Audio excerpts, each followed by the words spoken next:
At the airport parking lot, I found my son sleeping in his car with his twins. The windows were covered with old newspapers to block out the sun, and the air inside smelled of stale sweat and despair. I banged on the glass, and he woke up screaming, shielding his face as if he expected a blow. When he realized it was me, he rolled down the window, tears streaming down a face I barely recognized.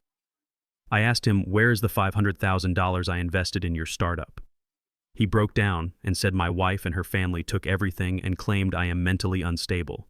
I felt a rage I had not felt since my days in the military. I told him to pack his things because we are fixing this right now. Before I tell you how I brought down an entire empire of lies with a single hard drive, let me know which city you are tuning in from in the comments below. My name is Dwight Robinson. I am 68 years old, and I spent 30 years as a chief systems engineer for the Department of Defense. I built firewalls that foreign governments could not breach. I raised my son Damon with that same discipline. I taught him that in this world, especially as a black man in America, your intellect is your only shield, and your dignity is your only weapon. I thought I had prepared him for everything. I was wrong. I prepared him for enemies who attack from the front, not for the ones who sleep in your bed and smile at you across the dinner table. My flight landed at JFK 3 hours ago. It was a humid Tuesday afternoon, the kind where the heat radiates off the asphalt and makes the air shimmer. I stood at the pickup curb with my 2 suitcases checking my watch. Damon was never late. Punctuality was the first lesson I taught him when he learned to tell time. He was supposed to be here in his new Tesla Model S, the car he bought after his company secured its first major round of funding. That car was the symbol of his success, the proof that the $500,000 I had entrusted to him, my entire life savings, and the buyout from my patent was bearing fruit. 20 minutes passed. Then 40. I called his phone. Straight to voicemail. I called again. Voicemail. A knot of uneasiness began to tighten in my stomach. It was not the worry of a parent fearing a car accident. It was something deeper, an instinct honed by decades of assessing threats. I decided to walk to the long-term parking lot. Damon had mentioned once that he sometimes parked there to save money when he had meetings at the airport hotel. It was a long shot, but I needed to move. I needed to do something other than stand there and sweat in my suit. The parking lot was a sea of metal stretching as far as the eye could see. I walked the rows, my suitcases rattling over the uneven pavement. Row G, row H, row I. My eyes scanned for the sleek black curve of a Tesla. It was nowhere. I was about to turn back to call a taxi and head to his house in the Hamptons when I saw it. Tucked away in the far corner of the lot under the shadow of a concrete pillar was a rusted blue Ford Taurus. I stopped dead in my tracks. I knew that car. It was the clunker Damon drove in college. He was supposed to have sold it 5 years ago when he got his first paycheck. Why was it here, and why were the windows obscured by pages of the Wall Street Journal taped from the inside? I approached slowly. The car looked abandoned. A layer of dust coated the hood, and a parking ticket fluttered under the wiper blade. But then I saw the condensation on the inside of the glass. Someone was breathing in there. I stepped closer and peered through a gap in the newspaper. My heart hammered against my ribs. In the back seat, curled up against each other in a tangle of limbs, were my grandsons, Leo and Lucas. They are 5 years old. They were wearing dirty t-shirts, and Lucas was clutching a half-eaten bag of crackers. In the driver's seat, slumped over the steering wheel, was Damon.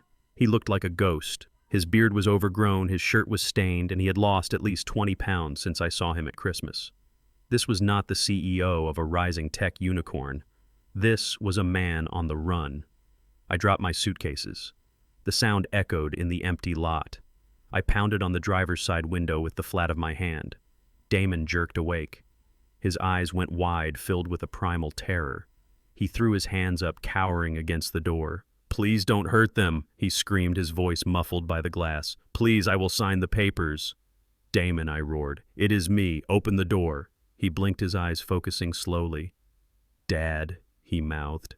He fumbled with the lock, his hand shaking so badly he missed the latch twice. Finally, the door creaked open. The smell hit me instantly. It was the stench of unwashed bodies, fast food wrappers, and fear. It was the smell of a cage. I reached in and grabbed him by the shoulder, pulling him out of the car. He stumbled, his legs weak. I held him up, this grown man who used to tower over me now, trembling like a leaf in the wind. "What is this, Damon?" I demanded, my voice shaking with a mixture of fury and heartbreak. Why are my grandsons sleeping in a car that smells like a dumpster? Where is your house? Where is your car? He looked at the ground, unable to meet my eyes. They are gone. Dad, everything is gone. I gripped his shoulders tighter. Look at me. I gave you $500,000. That was not just money, Damon. That was my blood. That was the patent money from the encryption algorithm I wrote in '95. Where is it, Mackenzie? He whispered. The name hung in the humid air like a curse. Mackenzie and her parents. They triggered the mental health clause in the partnership agreement. I stared at him. What are you talking about? They have been drugging me, Dad? He sobbed, the dam finally breaking. For months. I thought I was losing my mind. I would black out during meetings. I would wake up screaming. I went to the doctor. She recommended a friend of her father's, Sterling. He diagnosed me with severe bipolar disorder and paranoia. He took a ragged breath, wiping his nose with the back of his hand. Yesterday morning, I came to the office and the security codes were changed. Sterling met me at the door with 2 security guards. He showed me the papers. Because of my medical diagnosis, I was deemed unfit to lead. They invoked the emergency power of attorney I signed when we got married. They transferred all the assets, the intellectual property, the bank accounts, everything to a holding company owned by the Whitmore family. And the house, I asked, my voice dangerously low. Restraining order, he said. Mackenzie filed it yesterday. She said I was a danger to her and the kids. She kicked me out. She froze the joint accounts. I managed to grab the boys from school before she got there, but we have nowhere to go. She reported the Tesla stolen, so I had to ditch it and dig this piece of junk out of storage. I looked at my son. I looked at the brilliant engineer who graduated top of his class from MIT, now reduced to a fugitive in his own life by a family of vultures who saw him only as a cash cow to be slaughtered. The Whitmore family, Sterling and Candace. I had never liked them. They smiled too much. They made too many jokes about how articulate Damon was. They were the kind of people who thought they owned the world by birthright, and people like us were just guests allowed to serve them. You grabbed the boys, I asked. That means she has legal grounds to claim kidnapping. She already has, Damon whispered. I did not scream. I did not yell. A cold calm washed over me. It was the same calm I felt when I had to disarm a live explosive in Beirut in '83. Panic is a luxury we cannot afford. I looked into the back seat. Leo and Lucas were stirring. Grandpa Leo rubbed his eyes. Are we going home now? Yes, I said, my voice steady, but not the home you know. I turned back to Damon. Get the boys. Get whatever clothes you have. Leave the car here. But Dad, Damon stammered, if we leave the car, we have nothing. We are broke. You are not broke, I said, reaching for my wallet. You are Robinson, and you have me. I have my pension, and I have something Sterling Whitmore does not have. I know how to build systems, and I know how to destroy them. Just then, Damon's phone buzzed in his pocket. He pulled it out, and his face went pale. He held the screen up for me to see. It was a text message from Mackenzie. It read, I know you are at the airport. You have 1 hour to bring the kids back and turn yourself into the nearest police station. If you don't, I will tell the press about your drug addiction. Daddy has already drafted the press release. Don't make this ugly, Damon. You know you can't win. I stared at the screen. I memorized the number. I looked at the timestamp. She is tracking the phone, I said. Damon nodded, his hands trembling again. What do we do? She is going to ruin me, Dad. The company is about to IPO. If this gets out, my reputation is destroyed forever. I took the phone from his hand. I looked at the sleek device, the digital leash that she was using to choke the life out of my son. Let her try, I said. I threw the phone onto the concrete. It shattered with a satisfying crunch. Then I crushed it under the heel of my boot until it was nothing but glass and dust. Get in my rental car, I ordered. We are going to a hotel, one where they take cash and don't ask questions. But Dad, the police... Damon started. Let them come, I said, opening the door for my grandsons. Sterling Whitmore thinks he is playing chess with a scared boy. He does not know he just sat down at the table with a grandmaster. He wants to talk about mental instability. Fine. I am going to show him exactly what a focused, angry black man is capable of. I ushered them into the rental. As I drove out of the parking lot, leaving the ruins of Damon's old life behind in that rusted Ford, I looked in the rearview mirror. The sun was setting, casting long shadows over the city. The war had started. and Mackenzie Whitmore had just made the first and last mistake of her life. She woke up the wrong father. As I merged onto the chaotic flow of the Van Wyck Expressway, I kept my eyes fixed on the rearview mirror more than the road ahead. The rental car smelled of synthetic lemon air freshener, which did a poor job of masking the scent of stale cigarette smoke, but it was a sanctuary compared to the parking lot we had just fled. Damon sat in the passenger seat with his head resting against the cool glass and his eyes vacant and hollow. In the back seat, Leo and Lucas had finally succumbed to exhaustion and were sleeping in a tangle of limbs and seatbelts. I checked the mirror again. A black sedan was 3 car lengths behind us, matching my speed perfectly. When I changed lanes to the right, the sedan did the same. When I accelerated to pass a slow-moving truck, the sedan closed the gap. It was not a police car. The grille lacked the hidden lights, and the suspension was too soft. This was a private investigator. Mackenzie was not just relying on the law, she was relying on paid eyes to hunt us down like animals. I did not tell Damon about the tale because he was already vibrating with anxiety, and one more shock might shatter him completely. Instead, I took the next exit, sharply cutting across 2 lanes of traffic at the last second. The sedan tried to follow but was blocked by a honking delivery truck. I watched the black car fade into the distance, but I knew they would find us again soon. Technology made disappearing nearly impossible for the average man, but I was not an average man. We needed a place to stay, but the Marriott or the Hilton were out of the question. Any hotel that required a credit card or a driver license scan would trigger an alert in the banking system that Mackenzie controlled. We needed a place that operated in the gray areas of society. I drove for another hour, heading away from the affluent suburbs and into the industrial grid of Queens. I pulled into the parking lot of the Starlight Motel. The neon sign buzzed with a dying flicker and half the letters were burnt out. It was the kind of place where people rented rooms by the hour, and questions were never asked as long as the cash was green. I woke Damon gently. "We are here," I said. He looked at the peeling paint on the motel walls and the shady characters loitering near the vending machine, and he recoiled. "Dad, we cannot stay here. It is dangerous." I looked him in the eye and said, "The only danger to us right now is a paper trail." I went into the lobby alone. The clerk was a man with grease stains on his shirt who did not even look up from his small television. I placed $200 in cash on the counter. "I need a room for 2 nights, I said. "No ID, no housekeeping, and if anyone comes asking about a man with 2 kids, you never saw us." The clerk swiped the cash with a practiced hand and slid a brass key across the counter. "Room 104 around the back." The room smelled of bleach and old carpet, but the sheets looked clean enough. I ushered the boys inside and locked the door, engaging both the deadbolt and the chain. I then took a wooden chair from the small table and wedged it under the doorknob. Damon watched me with wide eyes. "Dad, is that necessary?" he asked. I pulled the curtains shut and pinned them together with a clip I had in my pocket, ensuring not a sliver of light could escape. "Paranoia is just a heightened state of awareness," I told him. I ordered pizza using a burner phone I had purchased at a gas station on the way. We ate in silence.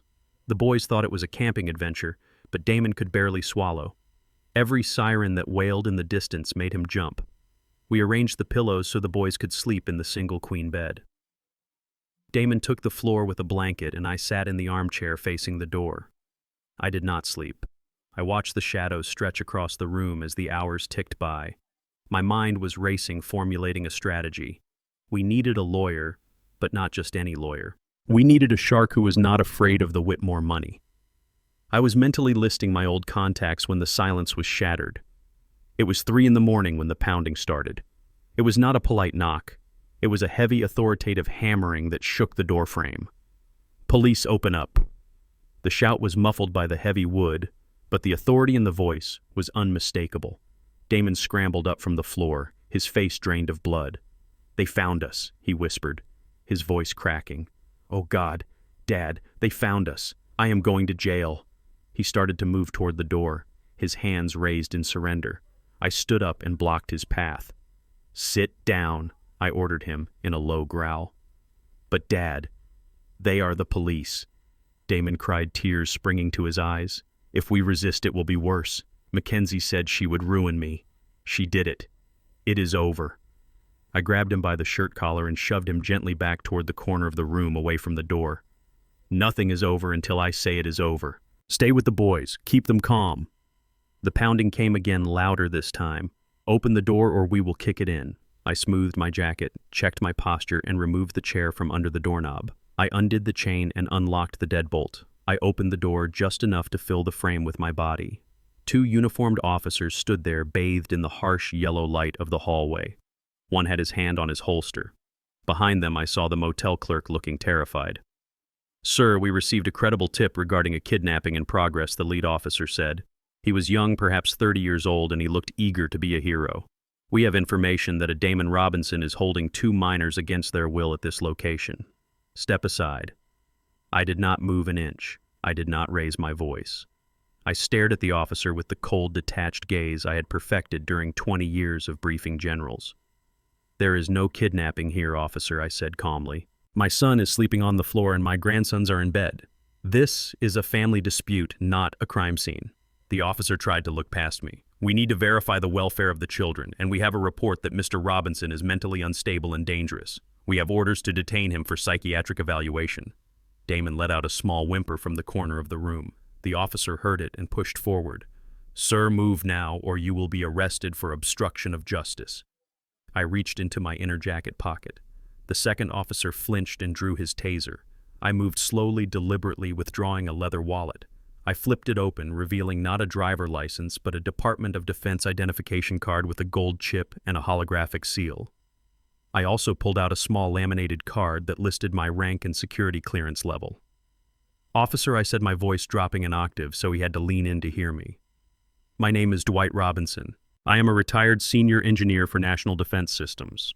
The man inside is my son. The children are my grandsons. Unless you have a warrant signed by a judge specifically naming this address and this room, you are not crossing this threshold." The young officer hesitated. He looked at the ID, then back at me. "We do not need a warrant for exigent circumstances involving child safety," he argued, but his confidence was wavering. "There is no exigent circumstance," I countered firmly. "The children are asleep. You are acting on a false report filed by a vindictive spouse who is currently under investigation for corporate fraud. If you enter this room without a warrant, you will be violating the Fourth Amendment, and I will personally ensure that your captain and the city attorney spend the next 6 months burying you in paperwork and civil rights lawsuits. Do you want to ruin your career tonight because a rich woman made a phone call?" The hallway went silent. The only sound was the humming of the vending machine down the hall. The officer looked at his partner, who gave a slight shake of his head. They were used to dealing with drunks and criminals, not articulate men who knew the law better than they did. "We need to see the kids just to confirm they are breathing," the officer said, his tone softening significantly. I stepped aside 6 inches, allowing him a narrow view of the bed where Leo and Lucas were sleeping peacefully. He looked for a moment, then nodded. "Okay," the officer said, stepping back. "We will report that the subjects were located and appear safe. But sir, be advised, if a judge signs that warrant, we will be back, and next time we will not be asking politely." "I understand," I said. "Good night, officers." I closed the door and locked it. My legs felt heavy, but I did not let it show. I turned around. Damon was looking at me with awe and confusion.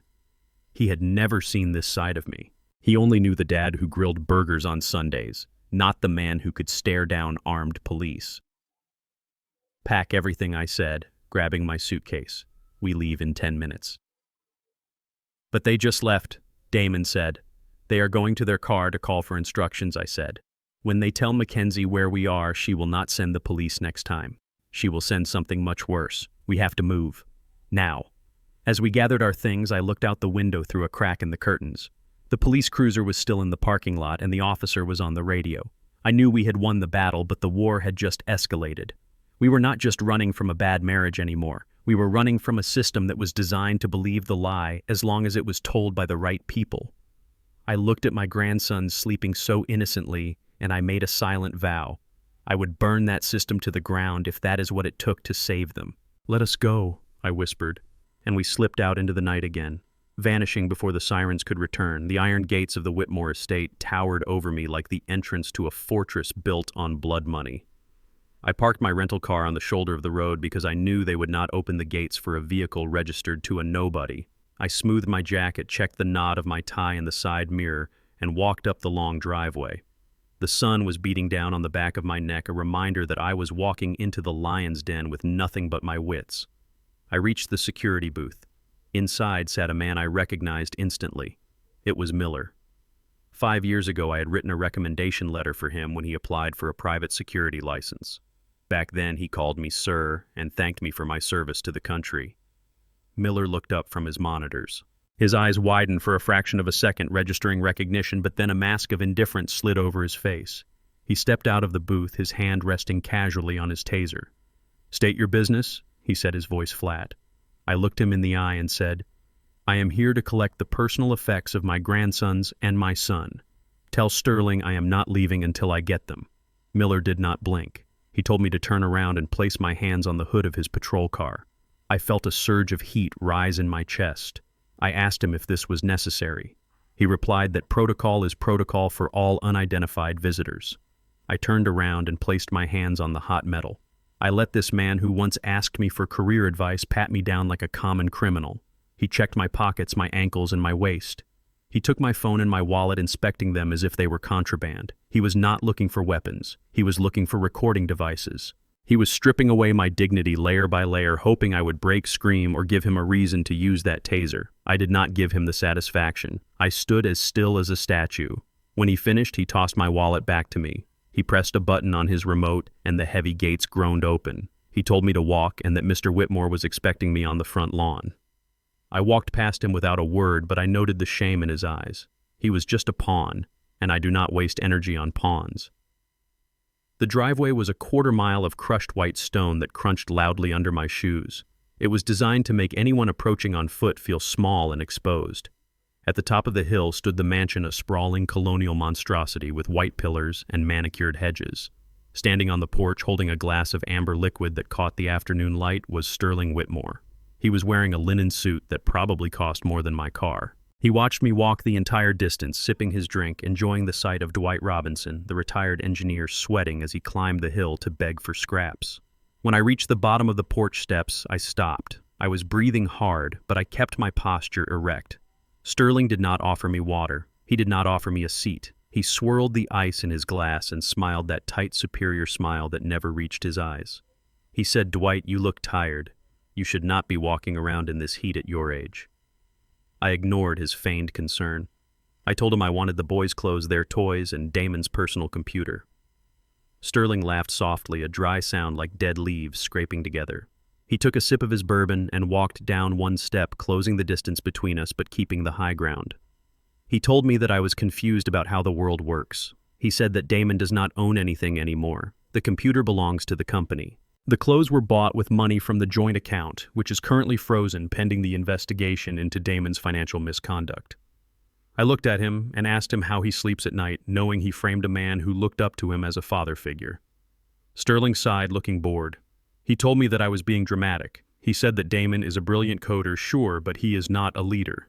He said people like Damon, and by extension people like me, are good at the mechanics of things. We are good at following instructions and building what we are told to build.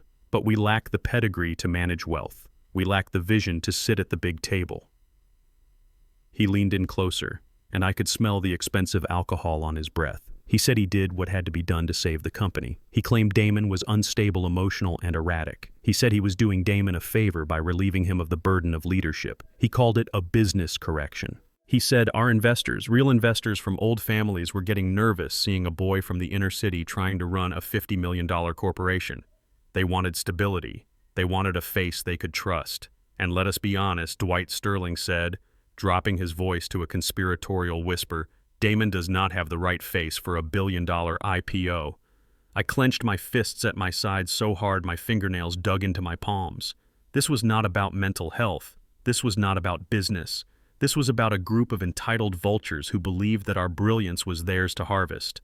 They saw my son as a workhorse to plow their fields, but they would never let him sleep in the big house. I looked at Sterling and told him that he was a thief and a liar. I told him that he underestimated us. Sterling just laughed again. He finished his drink and turned his back on me.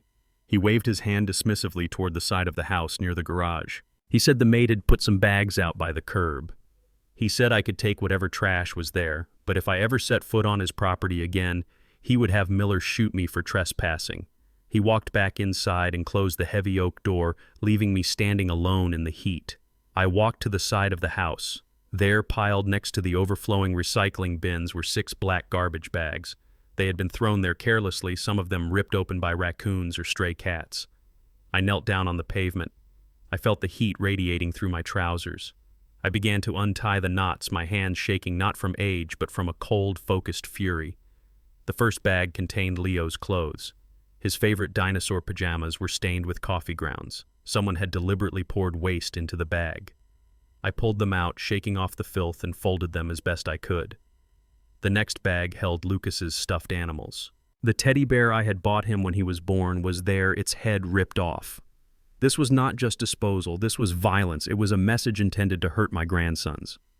I moved to the third bag. It was heavier. I ripped it open and found a jumble of electronics. Cables, old keyboards, cracked monitors. This was Damon's junk drawer, the things he kept for spare parts. I sifted through the tangle of wires. My fingers brushed against something hard and metallic at the bottom of the bag. I pulled it out. It was an external hard drive. The casing was shattered. It looked like someone had taken a hammer to it.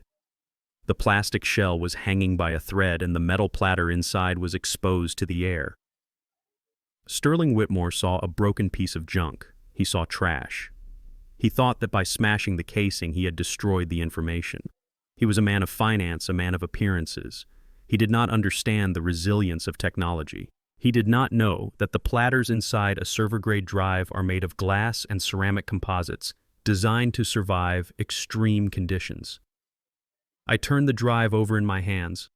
The connection port was bent, but the disk itself looked intact.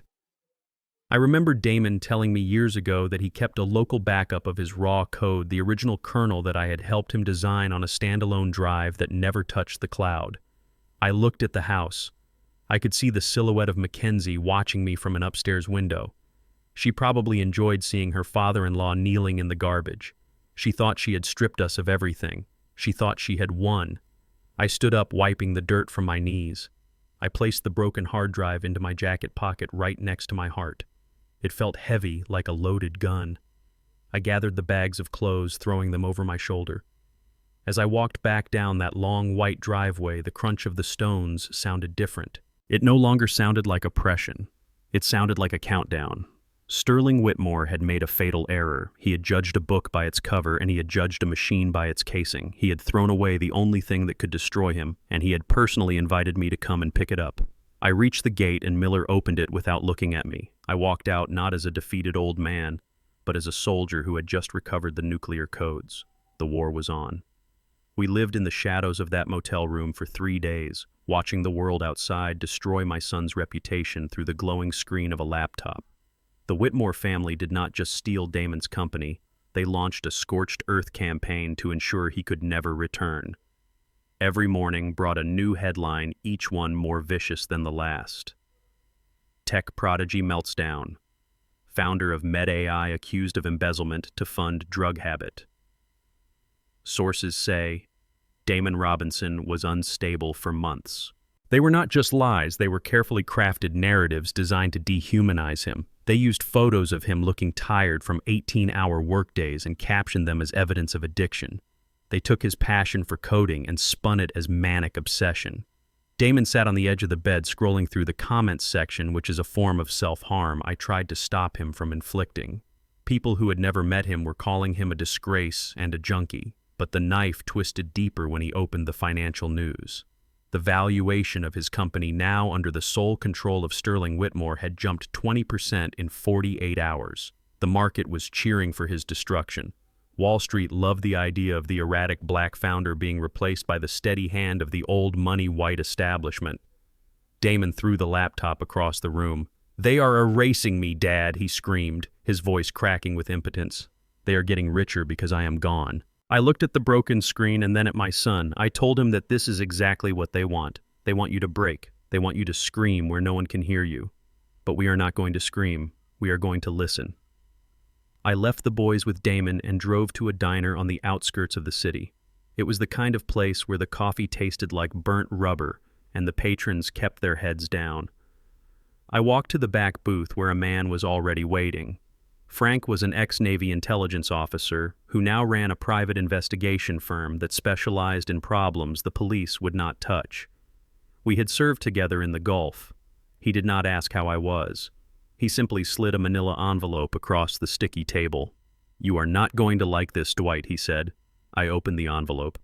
Inside were dozens of high-resolution photographs taken over the last 2 weeks. The first few showed Mackenzie shopping.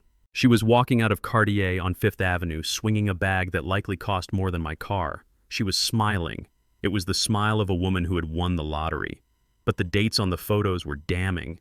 She was buying diamond earrings on the same day she claimed Damon was terrorizing her and the children.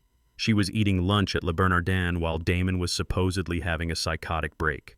The narrative of the terrified, abused wife crumbled with every glossy print. But the real weapon was in the second stack of photos. Frank had followed her to a boutique hotel in Soho. She did not go there alone.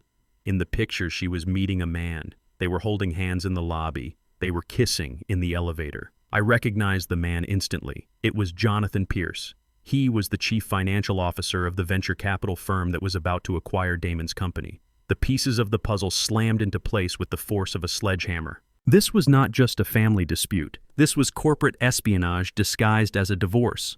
Mackenzie was sleeping with the man who controlled the money. They had conspired to oust Damon to lower the acquisition price and then split the proceeds. Pierce would get the company for cheap, and Mackenzie would get the divorce settlement and the freedom to be with her lover. It was a coup d'etat fueled by lust and greed. I felt a cold anger settle in my gut. They had destroyed my son's life for a weekend in Soho and a seat on the board. Frank watched me carefully. "Do you want me to leak these to the press?" he asked. I shook my head. "Not yet," I said, closing the envelope. "Information is ammunition, Frank. You do not fire until you can see the whites of their eyes." I returned to the motel room with the envelope tucked under my arm. Damon was pacing the small room, the walls closing in on him. When I showed him the photos, I expected him to cry. I expected him to collapse. I did not expect the rage. He looked at the picture of his wife kissing Pierce, and something inside him snapped. A guttural sound tore from his throat, a noise that was half animal and half machine. He grabbed his car keys from the dresser. "I am going to kill him," he roared. "I am going to go to his house, and I am going to beat him to death." He lunged for the door. He was 32 years old, and in his prime but blind rage makes a man clumsy. I stepped in front of him, blocking the exit.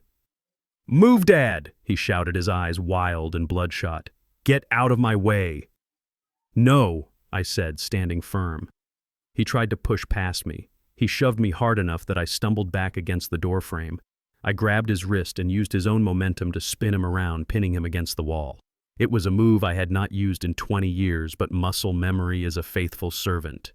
"Let me go!" he screamed, struggling against my grip. "They took my company. They took my wife. They took my life. I have to do something." "You are going to do nothing," I yelled back, my face inches from his. "If you go there now, you give them exactly what they want. You prove them right. You become the violent, unstable man they told the world you are. You will end up in prison, and your sons will be raised by that woman and that man. Is that what you want?" Damon stopped struggling. He slumped against the wall, his chest heaving. He slid down to the floor, burying his face in his hands. "But it hurts, Dad," he sobbed. "It hurts so much. I want them to pay." "They will pay," I said, releasing him and kneeling down to his level. "But they will pay on our terms. Listen to me, son. Anger is a potent fuel, but it is a terrible driver. Holding on to this rage and acting on it now is like drinking poison and expecting the other person to die. You have to spit the poison out. We are not going to beat them with fists. We are going to beat them with the truth. And we are going to wait until they are so drunk on their own victory that they never see the blade coming." I pulled him into a hug, holding him as he wept the bitter tears of a man who has lost his innocence. I looked over his shoulder at the sleeping boys. We were in a cold war now. And in a cold war, the winner is not the one who strikes first, but the one who strikes last. We would wait. We would watch. And when the time was right, we would bring their entire world crashing down. The grand ballroom of the Plaza Hotel smelled of white lilies and old money. It was the annual gala for the Children's Hope Foundation, a charity that the Whitmore family used to launder their reputation. I stood at the entrance wearing my charcoal suit that I had bought for a funeral 10 years ago. It was slightly too loose around the shoulders now, and the fabric had lost its sheen. Around me, men in tuxedos that cost more than my annual pension were laughing and clapping each other on the back. Women in silk gowns glided across the marble floor like swans on a lake of gold. I felt the familiar tightening in my chest, the instinct to straighten my spine and stand tall as a soldier should. But tonight, I could not be a soldier. Tonight, I had to be a casualty. I let my shoulders slump forward. I relaxed the muscles in my face, allowing the exhaustion of the last week to drag my features down. I shuffled my feet slightly when I walked, creating the gait of a man who has been beaten by life. The security guard at the door looked at my invitation with suspicion. It was a pity invite sent weeks ago before the war started, intended to show how inclusive the Whitmores were. He scanned me up and down, his lip curling slightly, but he let me pass. As I stepped into the room, the noise of the party seemed to dampen. Heads turned, whispers rippled through the crowd like wind through dry grass. They knew who I was. I was the father of the disgrace. I was the father of the drug addict who had tried to ruin the great Sterling Whitmore. I saw them looking at me. Their eyes were not filled with empathy, but with a morbid curiosity. It was the same way people look at a car crash on the highway. I heard a woman whisper loudly to her husband, "That is him.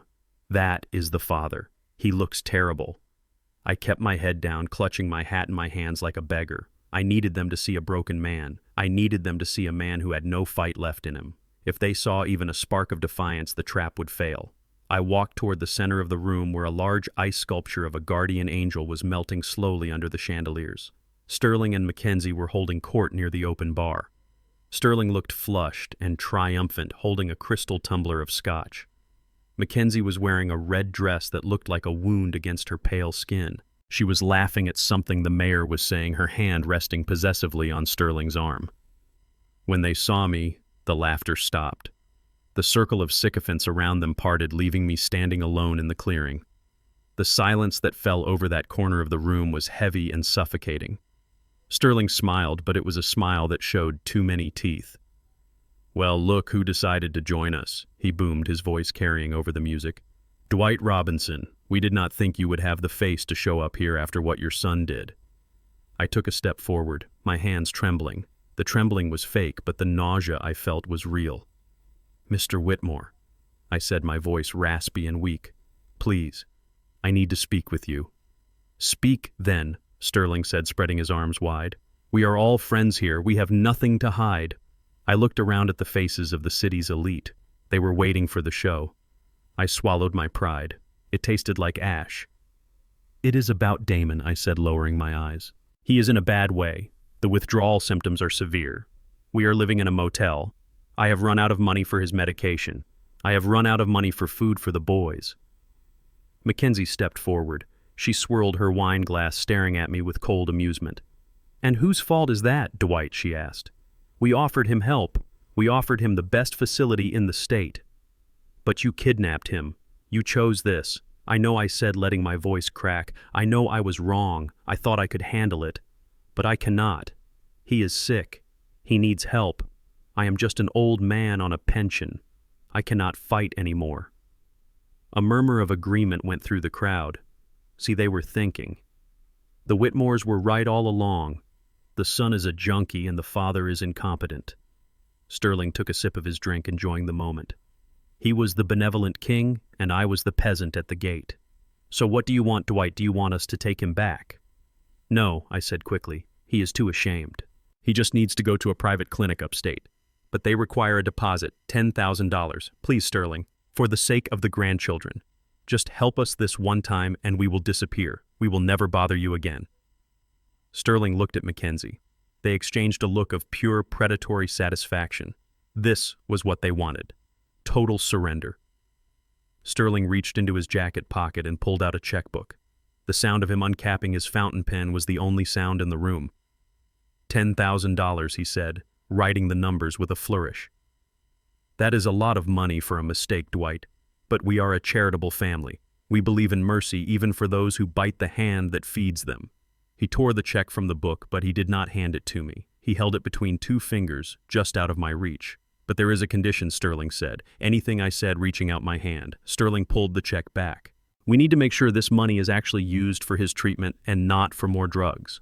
And we need to protect our company from any future outbursts. If you admit that Damon is unwell, then we can help him. Mackenzie reached into her purse and pulled out a folded document. She had brought it with her. They had anticipated this. Or perhaps they carried it everywhere, just hoping for this moment. Sign this, she said, thrusting the paper at me. It is an affidavit. It states that you as his father have witnessed his psychotic behavior and his drug use.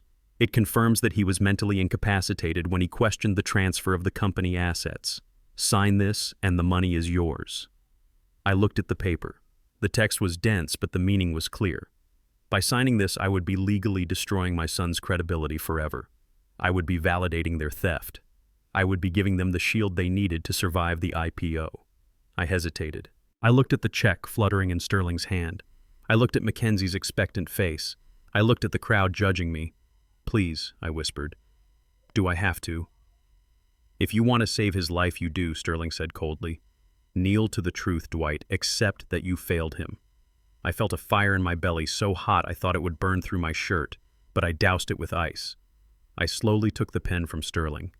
My hand shook violently as I brought the tip to the paper. I felt the eyes of the room on my back. I was selling my son. That is what they thought. I signed. Dwight David Robinson. The ink was black and permanent. Mackenzie snatched the paper from me before the ink was even dry. She scanned the signature, checking it against her memory of my handwriting. She smiled a genuine smile of victory. Finally, she said, tucking the document into her clutch safely next to her lipstick. You finally did the right thing, Dwight. Sterling flicked the check at me. It fluttered to the floor, landing near my shoe. He did not hand it to me. He made me bend down to pick it up. Use it wisely, he said, turning back to the mayor. And get that boy some help. I bent down. My knees cracked. I picked up the piece of paper that represented their arrogance. $10,000 to buy a $50 million lie. I put the check in my pocket. Thank you, I mumbled. Thank you for your generosity. I turned and walked away. The crowd parted for me again, but this time the whispers were different. They were dismissive. I was no longer a threat. I was a tragedy. A pathetic footnote in the Whitmore success story. I walked out of the ballroom. I walked through the lobby, past the doorman who looked through me as if I were a ghost. I pushed through the revolving doors and stepped out into the cool night air of the city.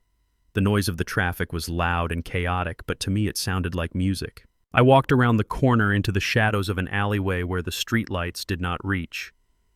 I stopped. I stood up straight. The slump in my shoulders vanished. The tremble in my hands disappeared. I took a deep breath, filling my lungs with the gritty air. I reached into my pocket and pulled out the check. I looked at Sterling's signature. Then I pulled out my phone. I dialed Frank. Did you get it? Frank asked. I got it, I said, my voice steady and hard as steel. I have the check. And the affidavit, Frank asked. They have it, I said. They are probably toasting to it right now. Good, Frank said. That check is proof of payment. It is a bribe.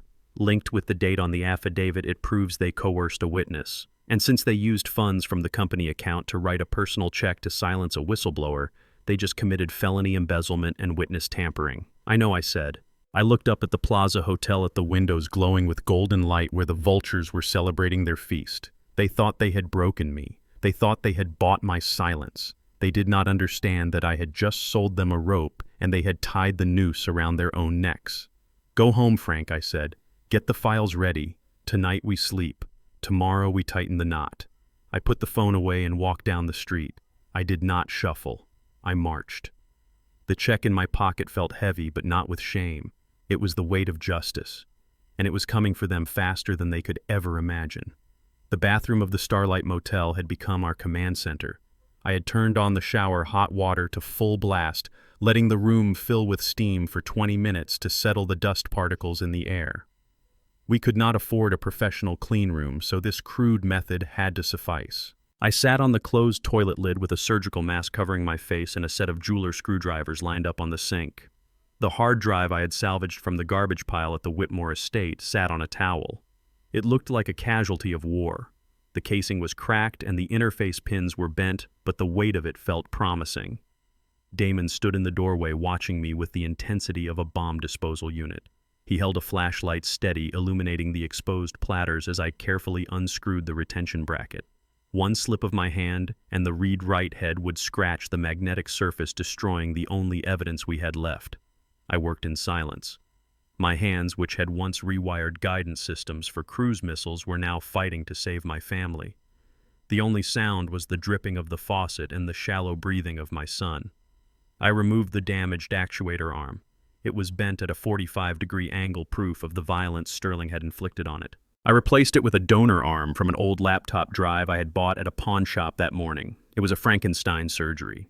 I connected the drive to our laptop using a SATA to USB bridge. I looked at Damon and nodded. "Plug it in," I said. He pushed the connector into the port. We held our breaths. The drive whirred. It clicked once, then twice. My heart hammered against my ribs. Then came the sweet sound of the platters spinning up to speed, a high-pitched whine that sounded like victory. The laptop screen flickered. A folder icon appeared. We were in. Damon let out a breath that sounded like a sob. "It is all there," he whispered, scrolling through the directory. Every line of code, every version history, the entire neural network architecture. He looked at me with tears in his eyes. "We can prove I wrote it, Dad. We can prove the intellectual property belongs to me and not the holding company." I looked at the screen, watching the lines of code cascade like green rain.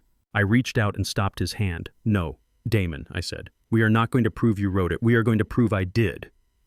Damon looked at me confused. "What are you talking about, Dad? I wrote this. You taught me the basics, but this architecture is mine." I shook my head slowly. "Open the kernel file," I ordered. "Go to line 001. He hesitated, but did as I asked. The screen showed a block of hexadecimal code that looked like gibberish to the untrained eye. "Decrypt it," I said, using the RSA key I gave you for your first email account. Damon's fingers flew across the keyboard. The gibberish dissolved and a plain text message appeared embedded in the very foundation of the software. It read, "Property of Dwight D. Robinson, Department of Defense Project Black Box, dated 1998. Damon stared at the screen, his mouth open. "I do not understand," he said. I leaned back against the cool porcelain of the sink. "The core algorithm you use, the one that allows the AI to learn from medical data without breaching privacy protocols, is based on a project I shut down 20 years ago," I explained. "I gave you the framework when you started your company because I knew it would work for healthcare, but I never legally transferred the patent to you. Legally, that code is classified government technology that I retain the rights to for civilian adaptation." The implications hit Damon like a physical blow. That means he stammered. "That means Mackenzie did not just steal my company," I said, finishing his thought.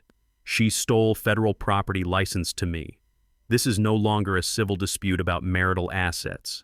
This is theft of intellectual property belonging to a third party. And that third party is me. I own the foundation of their entire empire. And I can pull the rug out from under them whenever I choose." We were celebrating in silence, savoring the shift in power, when a scream from the other room shattered the moment. It was a high, piercing shriek of terror. We rushed into the bedroom. Leo was thrashing on the bed, his small body arching in a seizure. His eyes rolled back in his head and foam gathered at the corners of his mouth. Lucas was crying, huddled in the corner. I touched Leo's forehead. He was burning up. It was a febrile seizure caused by a spike in temperature. We had been so focused on the code we had missed the signs of the flu that had been festering in the damp motel air. "We have to go to the hospital," Damon yelled, scooping his son up in his arms. I grabbed the keys, but then I froze. "If we go to the hospital, they will run his name," I said. "Mackenzie has flagged their social security numbers. As soon as we check in, the system will alert the police and her lawyers. They will say we are neglecting them. They will take them away." Damon looked at his convulsing child and then at me. His face was a mask of pure agony. "I do not care," he screamed, running out the door. "Let them arrest me. I am not letting my son die." I ran after him. We sped through the red lights, the tires of the rental car screeching. Leo had stopped seizing, but he was limp and shallow breathing. I sat in the back seat, cooling him with a wet towel, whispering to him to stay with us. When we pulled up to the emergency room entrance of Queens General, I made a decision. "Keep the car running," I told Damon. "Cover your face with your hoodie. I will take him in. I carried my grandson into the bright fluorescent lights of the ER. The triage nurse took one look at the limp boy in my arms and rushed us back, bypassing the registration desk. Doctors swarmed around us. They hooked Leo up to monitors. They gave him medication to lower the fever.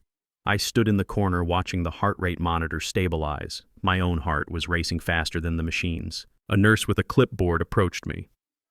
"Sir, we need the patient's information for the records," she said, her pen hovering over the paper. I looked at her name tag. It said Sarah. "Sarah," I said, my voice low and desperate. "My wallet is in the car. My son is parking it. He will be in shortly." She looked at me skeptically.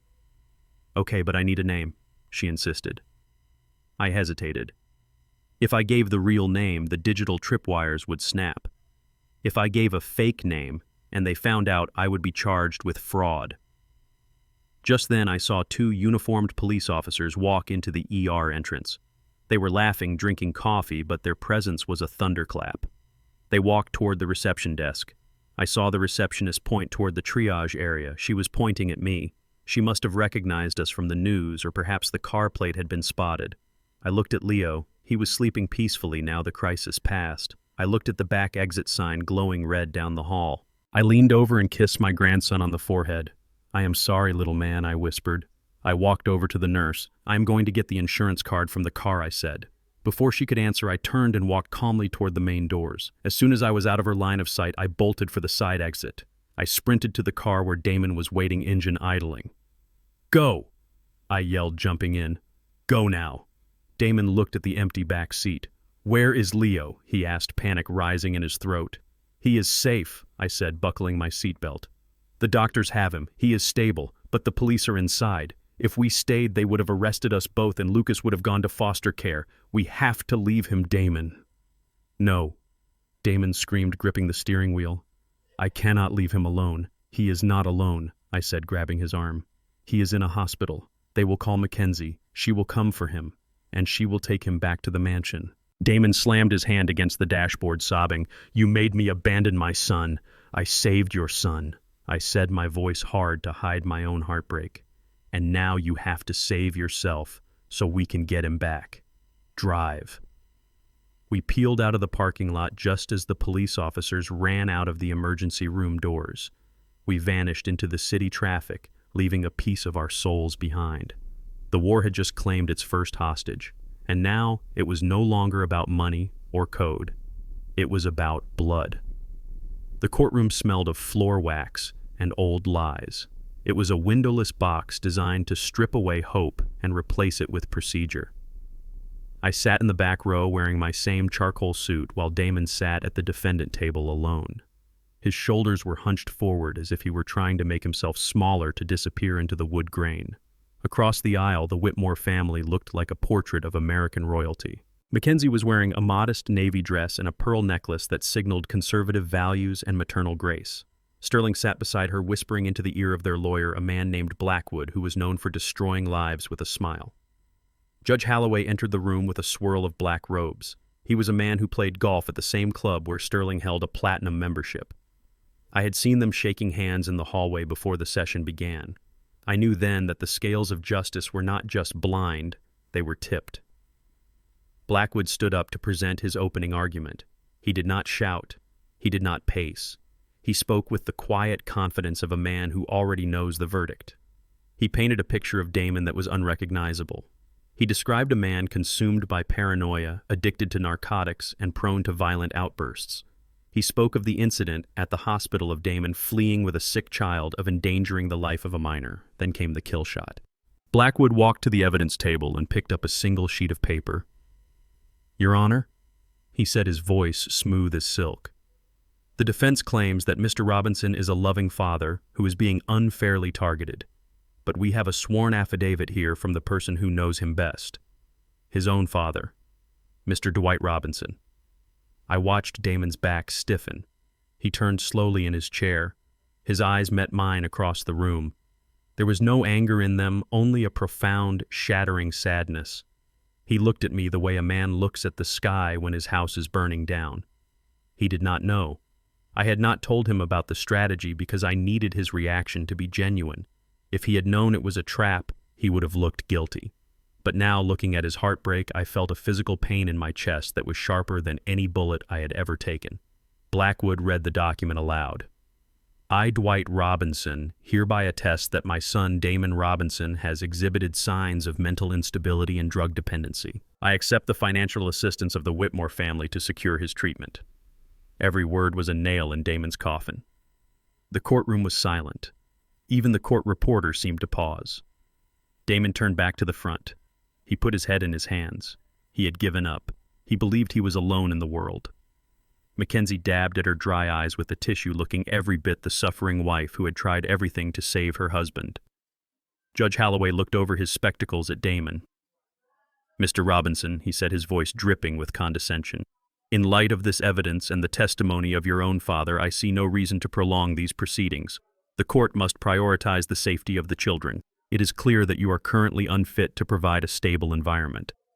The air in the room became heavy and thick. It felt like we were underwater. The judge began to shuffle his papers, preparing to deliver the final blow. He was going to grant full permanent custody to Mackenzie. He was going to issue a permanent restraining order. He was going to erase Damon from the lives of his sons. I looked at the clock on the wall. The second hand swept past the 12. It was time. I stood up. My chair scraped loudly against the floor. The sound echoed like a gunshot in the quiet room. Your Honor, I said, my voice booming from the diaphragm just as I used to command troops on the parade deck. I would like to submit a supplement to that affidavit. Judge Holloway looked up annoyed. Sit down, Mr. Robinson, he snapped. You are an observer, not a party to this case. Your statement has already been entered. It has not, Your Honor, I said, stepping into the aisle. That statement was incomplete. It was signed under duress, and it was signed as part of an investigation into the fitness of the mother, not the father. Objection! Blackwood shouted, jumping to his feet. This is highly irregular. The witness is disrupting the court. I walked toward the bench, ignoring the bailiff who was moving to intercept me. I held up a small black flash drive. This evidence speaks to the immediate physical and emotional safety of the minors, Leo and Lucas Robinson, for I said, keeping my eyes locked on the judge. If you rule without viewing this, you will be knowingly placing 2 children in the care of an abuser, and I will make sure the appellate court knows that you refuse to look at the evidence. The word abuser hung in the air. Mackenzie gasped audibly. Sterling's face turned a deep shade of purple. The judge hesitated. He looked at the bailiff, then he looked at me. He saw a man who was not afraid of him. He saw a man who knew the law better than he did. Approach the bench. Holloway grunted. I walked past Damon. I did not look at him. I could not bear to see the confusion in his eyes yet. I handed the drive to the clerk. Play file dated October 14th, I said. The clerk plugged the drive into the court system. The large screens on the walls flickered to life. The video was grainy at first, taken from a button camera I had sewn into Leo's teddy bear months ago, before all of this started because I had suspected something was wrong. The image resolved. It was the nursery in the Whitmore mansion. Mackenzie was there. She was not wearing her pearls. She was wearing a silk robe and holding a glass of wine. Leo and Lucas were sitting on the floor crying. They had spilled some juice on the white carpet. The audio was crisp. Shut up, Mackenzie screamed. Her face was twisted into a mask of pure hatred. You stupid little brats. Look what you did to my carpet. Do you know how much this cost? She kicked the toys across the room. Leo flinched. I hate you, Leo cried. I want my daddy. Your daddy is a loser, Mackenzie hissed, looming over the 5-year-old. And you are going to be a loser just like him. I wish I never had you. You ruined my body, and now you are ruining my house. If you do not stop crying, I will lock you in the basement again. Do you hear me? The video cut to another clip. Mackenzie was on the phone, ignoring Lucas, who was pulling on her robe, asking for food. She pushed him away hard enough that he fell and hit his head on the table. She did not even look down. She just kept talking about her spa appointment. The courtroom was deadly silent. It was the silence of a tomb. I turned to look at Mackenzie. The color had drained from her face. She looked like a wax statue that was beginning to melt. She gripped the table, her knuckles white. Sterling was staring at the screen, his mouth slightly open. He had known his daughter was spoiled, but he had not known she was a monster. Or perhaps he had known and simply not cared. I turned back to the judge. The video ended. The screen went black, but the echo of her screaming voice seemed to vibrate in the walls. That is the mother you are about to give custody to, Your Honor, I said quietly. That is the woman who claims my son is the danger. Judge Holloway took off his glasses. He rubbed the bridge of his nose. He looked at Blackwood, who was frantically shuffling papers, trying to find a defense where there was none. "There is no defense for cruelty, Mr. Blackwood," the judge said, his voice low and dangerous. "Do you have an explanation for this?" "Your Honor," Blackwood stammered. "The context of the video is unclear. It could be edited. It could be—" "Save it," Holloway snapped. He looked at Mackenzie with open disgust. "Mrs. Whitmore, you are to surrender your passport immediately. The court is ordering an emergency evaluation of your home environment." "But," Your Honor, Blackwood protested. "Silence," the judge roared, slamming his gavel. "The custody ruling is suspended. Temporary custody of the minors is granted to the father, Mr. Damon Robinson, effective immediately pending a full investigation. The children are to be transferred to him within the hour." Damon let out a sound that was half laugh and half sob. He slumped forward, his forehead touching the table. He was shaking. I walked back to him. I put my hand on his shoulder. He looked up at me. His eyes were wet. "You knew," he whispered. "You knew all along." "I told you," I said, squeezing his shoulder. "We do not fight with fists. We fight with the truth." Mackenzie was screaming now. She was shouting that it was a setup, that the video was fake, but the bailiff was already moving her toward the exit. Sterling stood up, glaring at me with a hatred that burned hotter than the sun. He pointed a shaking finger at me. "You will regret this, Dwight," he spat. "You think this is over. I will bury you." I looked him dead in the eye. I adjusted my tie. "Mr. Whitmore," I said, my voice calm and cold, "bring a shovel. You are going to need it to dig your own grave." I helped Damon stand up. We walked out of the courtroom together. We did not look back. We had won the battle for the boys. But the war for the company, the war for our name, was just entering its most dangerous phase. Sterling was wounded, and a wounded animal is the most dangerous kind. But he did not know about the code. He did not know that while he was fighting for custody, I was preparing to take everything he owned. I walked out into the sunlight, and for the first time in weeks, the air tasted sweet. The morning sun did not bring hope, it brought a revelation of violence. We walked out of the motel room feeling a temporary sense of victory from the courtroom battle, but that feeling evaporated the moment we stepped into the parking lot. The rental car, which I had parked carefully under the single working street lamp, was destroyed.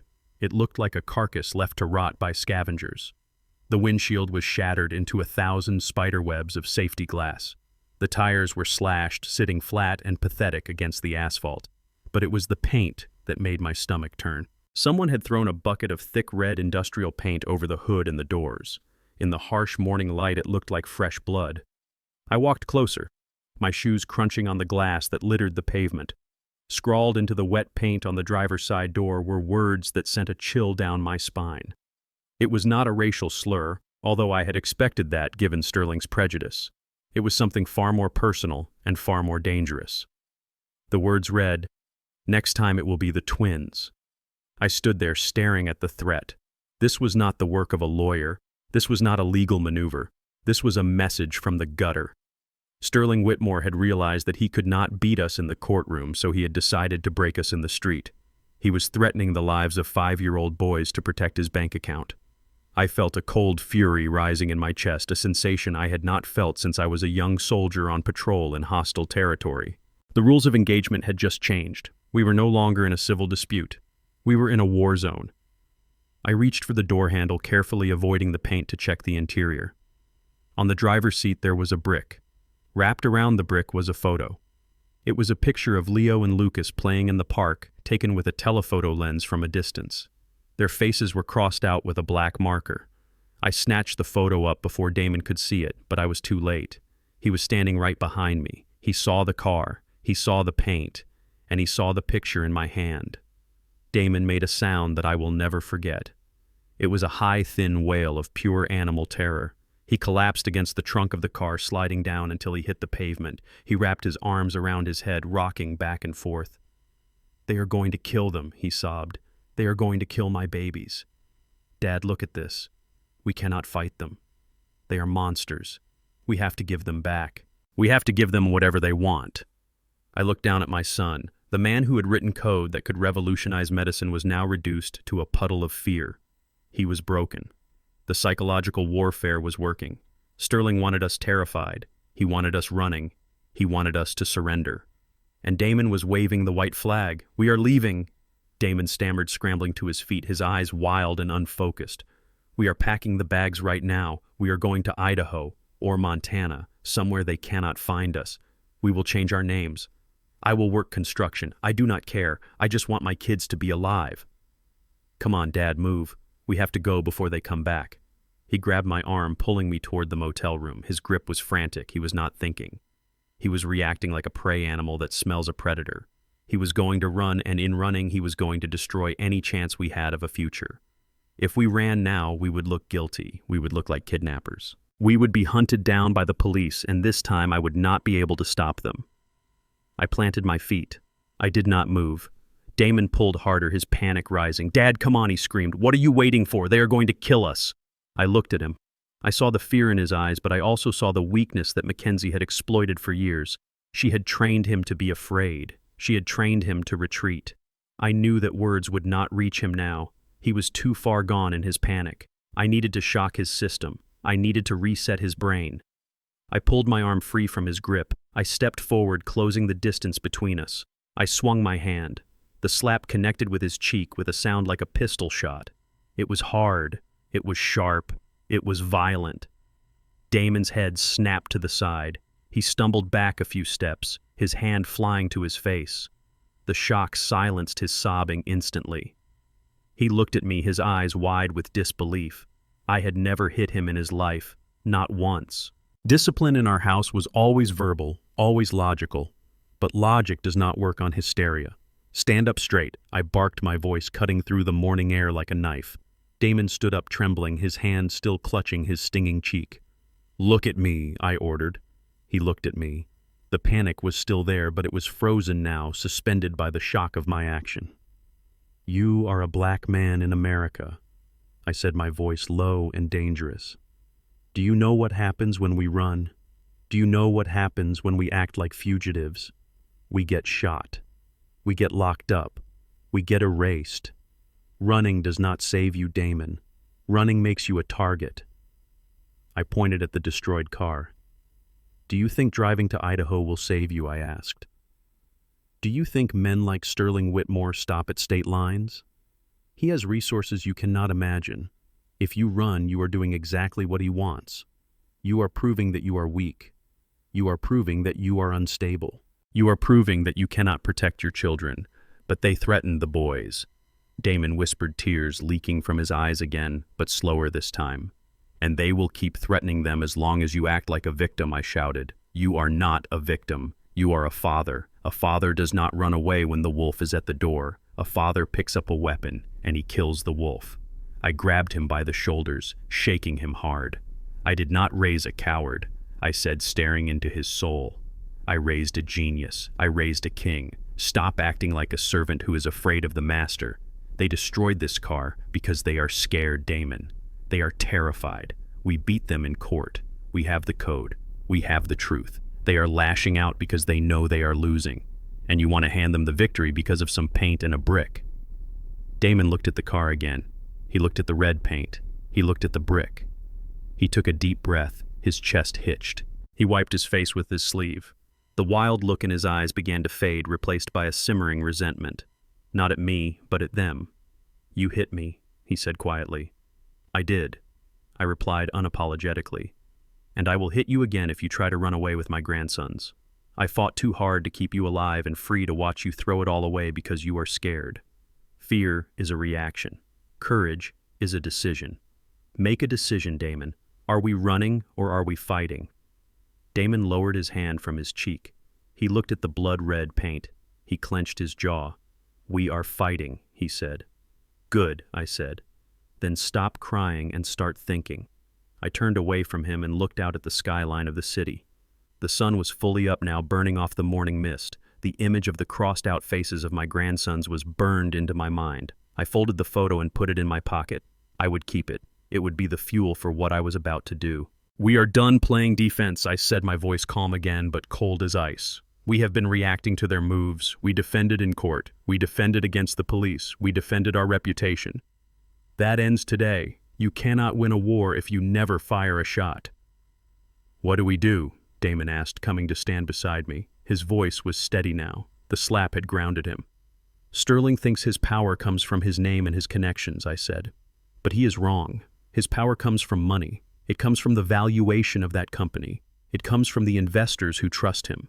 He is about to launch an IPO that will make him a billionaire. That IPO is his lifeline, and it is also his throat. I turned to Damon. We are going to cut it, I said. We are going to go after Jonathan Pierce, the CFO. I continued outlining the plan that was forming in my mind.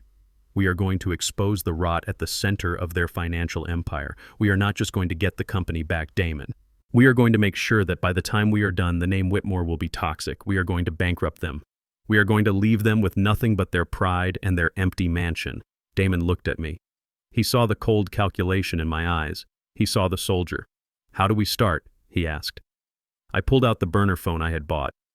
We start by making a call, I said. Every empire has a traitor. We just have to find the one person Jonathan Pierce betrayed the most. And I think I know exactly who she is. I dialed the number. The line rang. I looked at the wrecked car one last time. They had sent a message of violence. I was about to send a message of ruin. The time for mercy was over. The time for destruction had begun. I sat in a coffee shop 3 blocks away from the shimmering glass tower where Jonathan Pierce worked. My hat was pulled low over my eyes, and I wore a nondescript beige jacket that made me look like just another retiree reading the morning paper. On the table next to my black coffee sat a thick manila envelope. Inside were high-resolution prints of the photos Frank had taken. Pierce and Mackenzie in the hotel lobby, Pierce and Mackenzie in the elevator, Pierce and Mackenzie sharing a bottle of champagne that cost more than my monthly mortgage. But the photos were not the only thing in the envelope. I had included a copy of the unauthorized wire transfers from my son's company to Pierce's personal offshore account in the Caymans. It was not just infidelity, it was embezzlement. I checked my watch. It was 9 in the morning. Victoria Pierce would be arriving at her office at the Pierce Media Group right about now. She was not just a scorned wife. She was the daughter of a media tycoon, and she controlled a board seat on the very venture capital firm that was backing Sterling Whitmore. She was the linchpin. If she pulled the pin, the grenade would explode. I signaled to a bicycle courier I had flagged down outside. He was a young kid with tattoos on his neck and headphones around his ears. I handed him $50 cash and the envelope. Take this to the reception desk at Pierce Media, I said. Tell them it is personal correspondence for Mrs. Victoria Pierce. Do not leave until she has it in her hands. The kid nodded, stuffing the money into his pocket, and pedaled away into the morning traffic. I watched him go. I felt a strange calm settle over me. I was not just destroying a marriage, I was detonating a tactical nuke in the center of their social circle. I took a sip of my coffee. It was bitter, but today it tasted like nectar. I did not stay to watch the explosion. I walked back to the subway station, blending into the crowd. A ghost in the machine. By the time I got back to the motel, the courier would have delivered the package, and by noon, Jonathan Pierce would wish he had never been born. We did not have to wait long. The news broke just after lunch. Damon was pacing the motel room, biting his fingernails down to the quick. He was terrified that our plan would backfire. He thought Sterling was untouchable, but he forgot that in the world of high finance, reputation is the only currency that matters. I turned on the small television on the dresser. The financial news network was running a breaking story.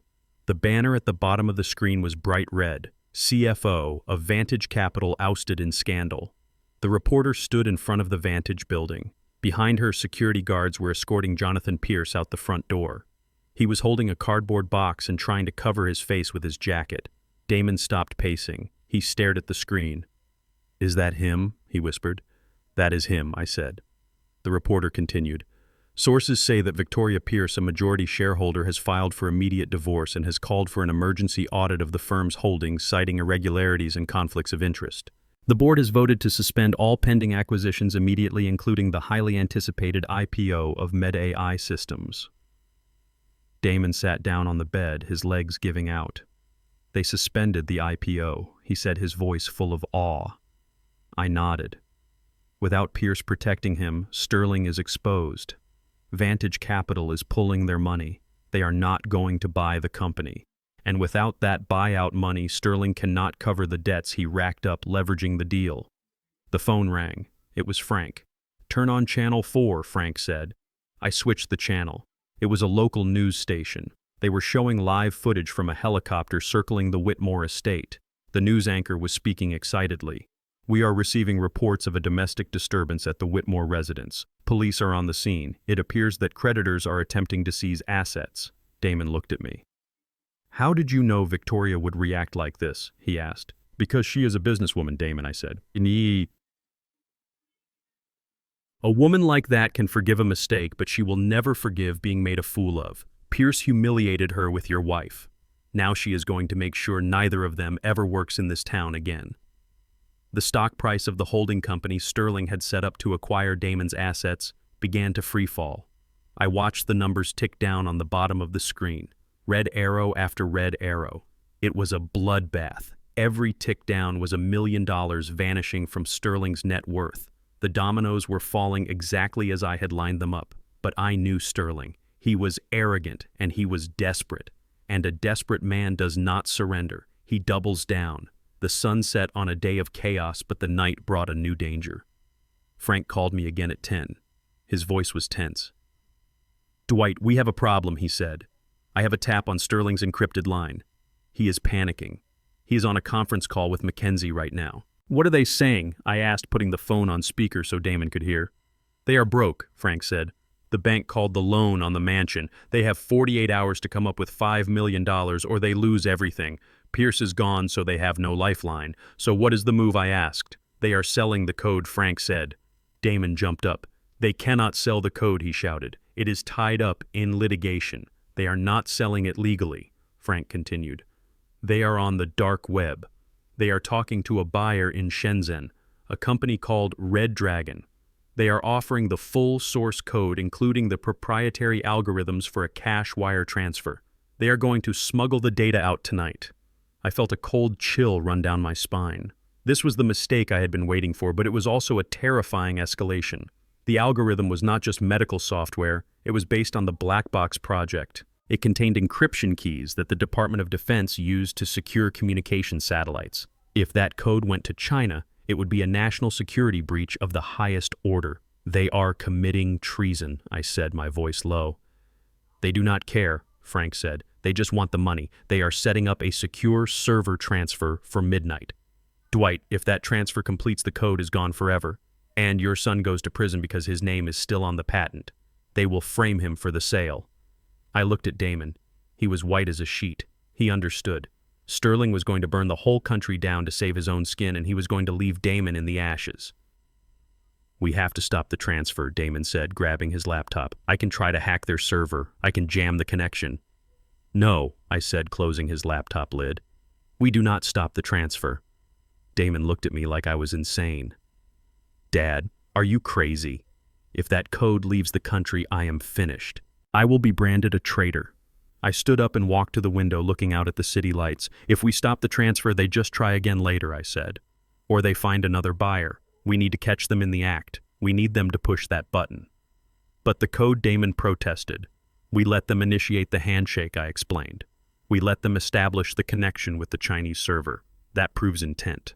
That proves conspiracy to commit espionage. But we cut the line before the data packet leaves the firewall." "And who is going to cut the line?" Damon asked. I pulled out my old flip phone, the one I kept for emergencies, the one with a single number programmed into it. A number I had not called in 15 years. I said. I dialed the number. It rang once. A voice on the other end answered. It was a voice that sounded like gravel and authority. Director Vance speaking. "Hello, David," I said. "This is Dwight Robinson. Black Box is active, and we have a leak." There was a pause on the line. Then the voice changed. It was no longer a bureaucrat. It was a hunter. "Give me the coordinates, Dwight." I looked at the clock. It was 11. We had 1 hour. Sterling Whitmore thought he was making a business deal. He did not know he was walking into a federal trap. I gave the director the IP address of Sterling's private server. I hung up the phone. "Pack your bags, Damon," I said. "We are checking out." "Where are we going?" Damon asked. "We are going to the police station," I said, "but this time we are not going in handcuffs. We are going as witnesses to the biggest corporate espionage bust in state history." Sterling and Mackenzie had just made the transition from greedy relatives to enemies of the state. They thought they were selling software. In reality, they were selling their freedom.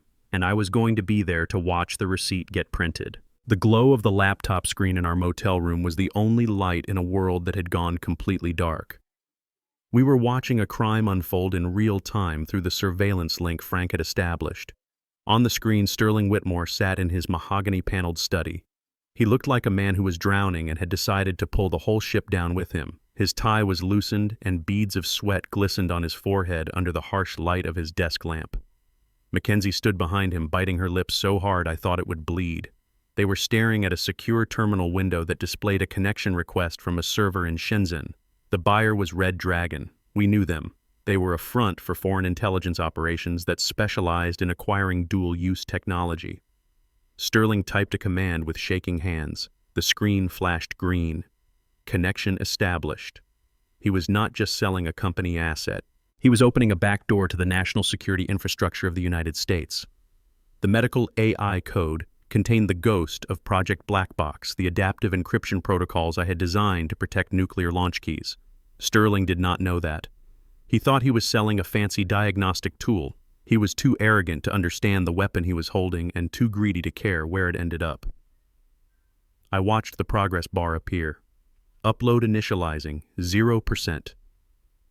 Do it, Mackenzie whispered on the audio feed, her voice trembling. Just send it and get the money wire. We can be in the Cayman Islands by morning. Sterling hesitated for a fraction of a second. It was not conscience that paused his hand. It was fear. He knew that once he pressed enter, there was no going back. He was crossing a line from white-collar criminal to traitor.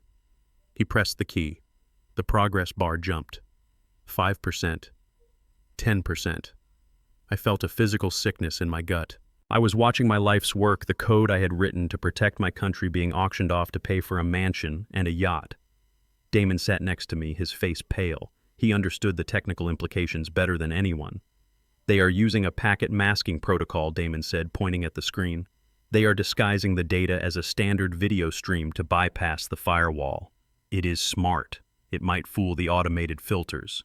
It will not fool Vance, I said, standing up. I walked to the window. The city outside was asleep, unaware that two people in a high-rise were selling their safety for cash. I dialed the number for Director Vance again. This was not a call for help. It was a tactical coordinate strike. Director, I said when the line opened. The package is in transit. Target IP confirmed. They are using a UDP mask on port 8080. On the other end of the line, I heard the background noise of a busy operations center. Voices were shouting orders. Keyboards were clacking. The FBI and the NSA were listening. I had given them the head of the snake, and now they were ready to strike. We see it. Dwight Vance's voice was calm, the voice of a man who held the sword of Damocles. We have a trace on the wire transfer. $50 million pending from a shell bank in Hong Kong. We are letting the data packets hit the relay server to confirm the content. As soon as we verify the encryption signature, we move. Verify quickly, I said, my eyes fixed on the screen where the progress bar hit 40%. If that code completes the transfer, they can replicate it. You need to kill the connection before it hits 100. We have a kill switch in place, Vance assured me. But Dwight, you need to know something. Sterling is not using his own credentials for the transfer. I froze. I looked closely at the screen in the motel room, zooming in on the terminal window Sterling was using. My heart stopped. The username logged into the secure shell was not s.whitmore, it was d.robinson_admin. He is using Damon's old credentials, I whispered. He spoofed the login, Vance confirmed. To the digital world, it looks like your son is the one sending the files. Sterling is routing the connection through a VPN that mimics Damon's old laptop IP address. He is setting up a frame. I looked at Damon. He was watching the upload, unaware that his name was being stamped on every packet of treason leaving that room. Sterling had planned this. He knew the risks. He knew that if the sale went through, he would be rich. But if it got caught, he needed a fall guy. And who better than the disgruntled, unstable founder who had just lost custody of his children? He is a rat, I said into the phone, my voice shaking with rage. He is framing my boy. We know, Dwight Vance said. But the digital footprint is compelling.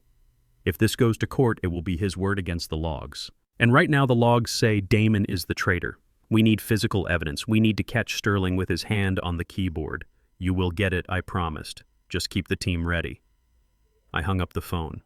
The progress bar was at 60%. The tension in the room was suffocating. I felt like I was back in the silo waiting for the launch sequence to abort. Suddenly on the screen, Sterling froze. His phone rang. He picked it up. I could not hear the other side, but I saw the blood drain from his face. He slammed the phone down. They know, he screamed at Mackenzie. The bank just froze the incoming wire.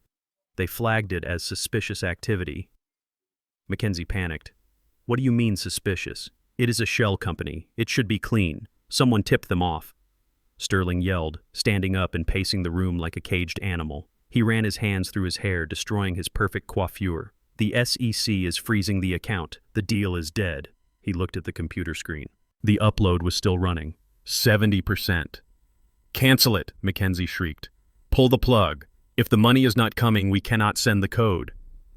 Sterling reached for the keyboard to cancel the transfer, but then he stopped. A look of cunning evil washed over his face. It was the look of a man who realizes he cannot save the gold, so he must save his skin.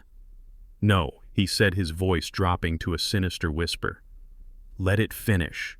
Are you crazy? Mackenzie asked, grabbing his arm. If that code goes out, we go to jail. Not we, Sterling said, pushing her away. Him. He pointed at the screen at the username d.robinson_admin. If I cancel it now, it looks like a failed transaction. Sterling explained, his eyes darting around the room, planning the lie. But if I let it finish and then immediately report a security breach, I can claim that I walked in and found the transfer running. I can claim that Damon hacked into the system remotely to sell the company's secrets out of spite. He typed a command. He was not canceling the transfer. He was deleting the local logs of his own login and reinforcing the spoofed IP address. He was planting the murder weapon in Damon's hand while the body was still warm. I am going to call the FBI, Sterling said, reaching for his phone again. I am going to report that Damon Robinson has committed corporate espionage. I will say we tried to stop him, but he bypassed our firewalls. I watched in horror. He was calling the very agents I had just briefed. He was trying to get ahead of the narrative. He was going to use the Patriot Act against my son. He was going to turn Damon into a terrorist to cover his own theft. Damon saw it too. He saw his name on the screen. He saw Sterling dialing the authorities. He is calling the police on me, Damon cried, standing up and backing away from the laptop. Dad, he is pinning it on me. They will believe him. He is Sterling Whitmore, and I am just the angry black ex-employee. I am going to prison for the rest of my life. I grabbed Damon by the shoulders. Listen to me, I said. He is walking into a trap he does not see. He thinks he is calling the local FBI field office. He thinks he is talking to friends at the club. He does not know that Director Vance is listening to every keystroke. But the logs, Damon stammered. The logs say I did it. Logs can be faked, I said. But biometrics cannot. I looked at the screen again. Sterling was so focused on the software he had forgotten the hardware. He was typing on the laptop keyboard. His fingerprints were on every key. His sweat was on the trackpad. And most importantly, the laptop camera was active. I typed a quick message to Frank. Access the webcam. Now. On our screen, a new window popped up. It was the view from the laptop's internal camera. It looked straight up at Sterling's face. It showed his eyes, manic and wide. It showed him typing the commands. It showed Mackenzie standing behind him, urging him on. We have him, I whispered. The progress bar hit 90%. Sterling was talking on the phone now, putting on his best performance. Yes, this is Sterling Whitmore. I have an emergency. My former partner Damon Robinson has hacked our mainframe. He is stealing sensitive algorithms. I am watching the files leave the server right now. You need to arrest him immediately. He was signing his own death warrant. He was lying to a federal agent on a recorded line while video evidence showed him committing the crime he was reporting. The progress bar hit 99%, and then it turned red. Transfer failed. Connection terminated by remote host. Vance had cut the line. Sterling stared at the screen. He looked confused. He thought the transfer had gone through. He thought he had successfully framed Damon. He did not know that the failure was not a glitch. It was the sound of the cage door slamming shut. He hung up the phone. He looked at Mackenzie and smiled. It is done, he said. The FBI is on their way to arrest Damon. We just have to act shocked when they get here. I looked at Damon. He was trembling, but he was standing. Get your coat, son, I said. Why? Damon asked. Are we running? No. I said, buttoning my jacket and adjusting my hat. "We are going to the Whitmore estate." Damon looked at me as if I had lost my mind. "You want to go there? The FBI is going there." "Exactly," I said, "and I want to be there when they arrive. I want to look Sterling in the eye when he realizes that the handcuffs are not for you. I want him to see us standing tall while he is dragged away in the dirt." I picked up the hard drive we had repaired, the original code, the proof of ownership. "We have the truth," I said, tapping the drive. "And we have the video. Tonight the wolf does not eat the sheep. Tonight the sheep eats the wolf." We walked out of the motel room into the cool night air. The sirens were already wailing in the distance, heading toward the mansion on the hill. They sounded like justice. I got into the driver's seat of the rental car. I did not look back at the motel. That life was over. The hunted were about to become the hunters, and the prey was waiting in his castle thinking he was king. We pulled up to the wrought iron gates of the Whitmore estate, and the world exploded into chaos. I had expected the FBI to be discreet, but Director Vance had sent a message, not a discreet inquiry. There were 3 armored tactical vehicles blocking the driveway, and a helicopter was cutting the night sky with its searchlight. Blue and red strobe lights bounced off the white pillars of the mansion, making the house look like it was already burning. Sterling Whitmore stood on the front porch wearing a silk dressing gown and playing the role of the besieged patriot to perfection. He was pointing frantically down the driveway at our approaching car. "That is him," Sterling screamed over the roar of the rotors. "That is the hacker. That is the traitor. Arrest him before he destroys the evidence." I stopped the car. Before I could even put it in park, 6 agents in tactical gear swarmed us. They did not ask for identification. They ripped the doors open. I held my hands up calmly, but Damon froze. He looked at the guns pointed at his face, and he looked at the father who had driven him straight into the barrel of a rifle. "Get out of the car now," an agent shouted, grabbing Damon by the collar of his jacket. They dragged him out onto the gravel. They spun him around and kicked his legs apart. The sound of the handcuffs ratcheting shut was loud and final. Dad Damon screamed, his face pressed against the cold stones. "Dad, what did you do? You said we were going to fight them. You brought me here to die." I was pulled from the car with less force but equal firmness. An agent patted me down, taking my phone and the hard drive I had placed on the dashboard. I did not resist. I did not look at Damon. I could not look at him. If I made eye contact, I would break, and if I broke, the charade would end.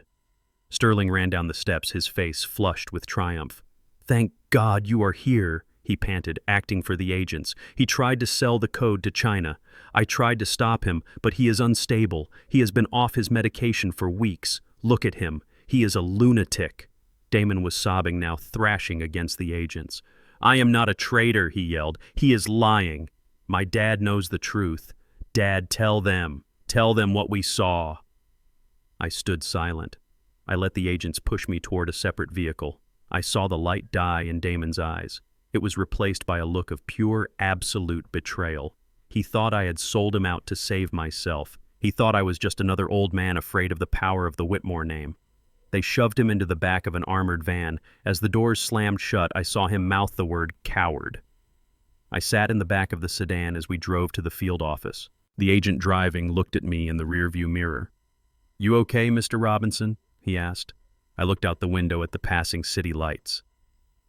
"I am fine," I said. "Just get me to the room. I have a job to do."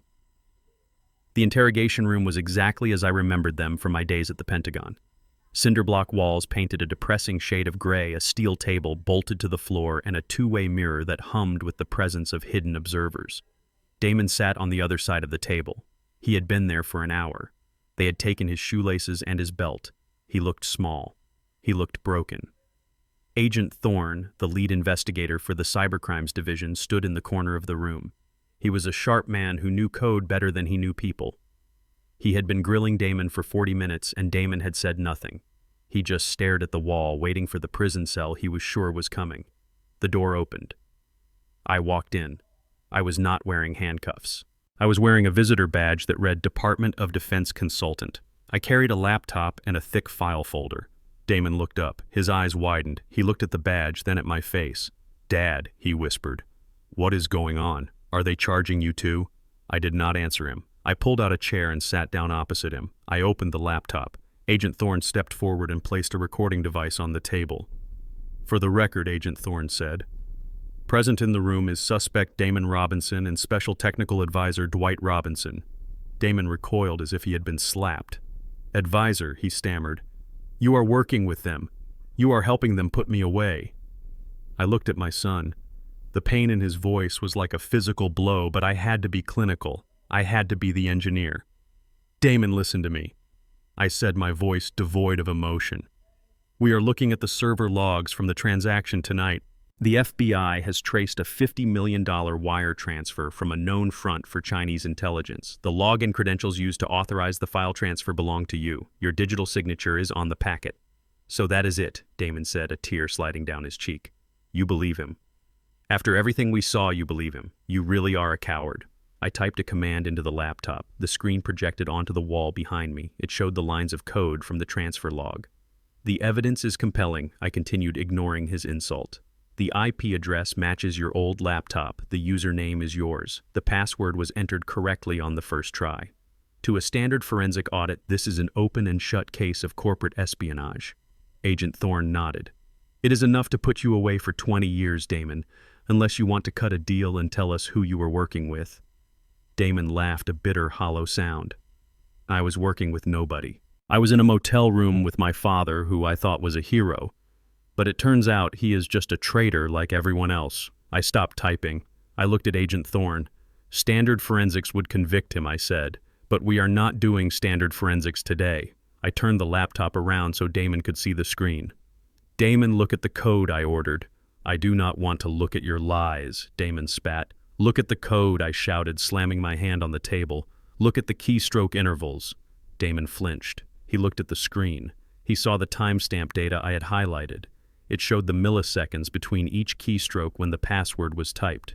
"You taught me that every person has a unique typing cadence," I said, softening my voice. "It is called keystroke dynamics. It is a biometric identifier as unique as a fingerprint. Some people hold the shift key for a millisecond longer. Some people hesitate before hitting a vowel. It is unconscious. It is muscle memory." I brought up a second graph. This one showed a blue line and a red line. The blue line is your typing cadence, Damon, taken from the code you wrote for your startup over the last 5 years. It is fast, rhythmic, and precise. You type like a pianist. I pointed to the red line, which was erratic and jagged. "This is the typing cadence of the person who entered your password tonight. It is slower, heavy-handed. There is a consistent 300 millisecond delay before hitting the enter key." Damon stared at the graph. He recognized the pattern. "That is not me," he whispered. "No," I said. "It is not." I pressed another key. A third graph appeared, overlaying the red line perfectly. "We pulled this sample from the subpoenaed emails of Sterling Whitmore," I said. "We analyzed 10 years of his correspondence. His typing pattern is a 99.9% match for the person who initiated the illegal transfer tonight." Agent Thorne stepped forward, looking at the data. He let out a low whistle. He spoofed the IP, Thorne said, but he could not spoof his own nervous system. I looked at Damon. The realization was washing over him. The anger was draining away, replaced by shock. "He framed himself," Damon said. "He did not know we were watching that deep," I said. "He thought he was just typing a password. He did not know he was signing a confession." I turned to Agent Thorne. "The Department of Defense certifies this analysis," I said formally. "The credentials were stolen. The transfer was initiated by Sterling Whitmore. Damon Robinson is not a suspect. He is the victim of identity theft and a witness to treason." Thorne nodded. He picked up his radio. "Control, this is Thorne. The forensic analysis is conclusive. The target is confirmed as Sterling Whitmore. Execute the warrant. I repeat, execute the warrant." I stood up and walked around the table. Agent Thorne unlocked Damon's handcuffs. The metal clattered onto the table. Damon rubbed his wrists, looking up at me. He saw the badge on my chest, but for the first time he saw the father behind it. "You knew," he said, his voice trembling. "You knew in the car." "I had to get you inside," I explained quietly. "I had to get you into protective custody before Sterling realized the transfer had failed. If we had stayed on the street, he would have sent mercenaries, not lawyers. I had to let you hate me for an hour so I could keep you safe for a lifetime." Damon stood up. He was shaky on his legs. He pulled me into a hug. He buried his face in my shoulder and wept. "I am sorry, Dad," he sobbed. "I am so sorry I called you a coward." I held him tight. I looked at the two-way mirror. I knew Vance was watching. "You were scared, son," I said. "Fear makes us say things we do not mean. But the fear is over." Agent Thorne opened the door. "Mr. Robinson," he said to Damon, "we have a helicopter waiting. We are going back to the estate. We need you to identify the hardware Sterling used before his lawyers can destroy it." Damon wiped his face. He looked at me. "Are you coming?" he asked. I adjusted my jacket. "I would not miss it for the world," I said. We walked out of the interrogation room. The hallway was buzzing with activity. Agents were gearing up. The energy had shifted. They were no longer hunting a low-level hacker. They were going to take down a titan. And the man leading the charge was not an agent. It was a father who had turned his son's keyboard into a sword. We walked to the roof where the helicopter blades were churning the air. Below us, the city was waking up. Somewhere in that city, Sterling Whitmore was pouring a drink thinking he had won. He did not know that the sound coming from the sky was not his victory parade.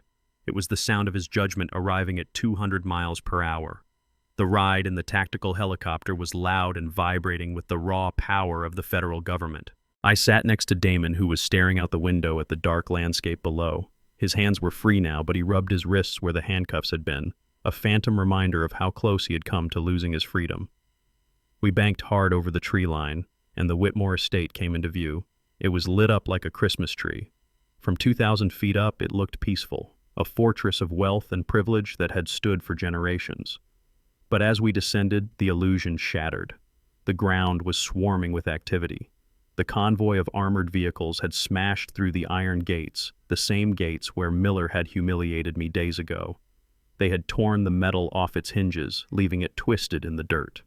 Tactical teams were moving across the lawn in perfect formation, their flashlights cutting through the darkness like laser beams. The manicured hedges that Sterling prized so highly were being flattened by heavy boots. The peace of the neighborhood was shattered by the bullhorn voice of Agent Thorne echoing off the stone facade of the mansion. "This is the Federal Bureau of Investigation. We have a warrant for the arrest of Sterling Whitmore and Mackenzie Whitmore. Come out with your hands up." We landed on the far side of the lawn, the rotor wash kicking up a storm of dust and rose petals. I helped Damon out of the chopper. He looked at the house where he had once lived, where he had thought he was building a family. Now it looked like a crime scene. We walked toward the chaos flanked by agents. I saw the staff fleeing through the side exits. The maids, the cooks, the gardeners. They knew that when the feds arrived, the ship is sinking and they were not going to go down with the captain. The front door did not open. Sterling was not a man who surrendered. He was a man who believed the rules did not apply to him. Thorne signaled to the breach team. They did not knock. A battering ram slammed into the heavy oak door, splintering the wood that had been imported from Italy. The door flew open and the agents flooded inside like a black tide. I walked up the steps behind them, my heart beating slow and steady. This was the moment I had promised my son. This was the reckoning. Inside the foyer, the air was thick with tension and shouting. Agents were clearing the rooms one by one. I heard the crash of expensive vases being knocked over. I heard the ripping of paintings from the walls as they searched for hidden safes. The sanctuary of the Whitmore family was being dismantled piece by piece. We moved toward the main staircase. I knew exactly where they would be. Sterling would be in his study trying to shred documents. But Mackenzie would be somewhere else doing what she always did, trying to manipulate the world into feeling sorry for her. We found Mackenzie in the master bedroom. The door was locked, but the agents kicked it in. The scene inside was surreal. She was not packing bags. She was not calling a lawyer. She was sitting at her vanity table, bathed in the soft glow of a ring light with her phone propped up on a tripod. She was live streaming. I signaled for the agents to hold fire for a second. I wanted to see this. I wanted to understand the depth of her delusion. Mackenzie was crying. Tears streamed down her perfect face, ruining her makeup in a way that looked tragically beautiful. She was speaking into the camera, her voice trembling with practiced emotion. "Guys, I do not know what is happening," she sobbed to her 2 million followers. "Damon has sent people to hurt us. He has gone crazy. He hacked our company and now there are men with guns outside. I am so scared. Please, if anyone is watching, call the police. We are innocent. We just wanted to protect the children."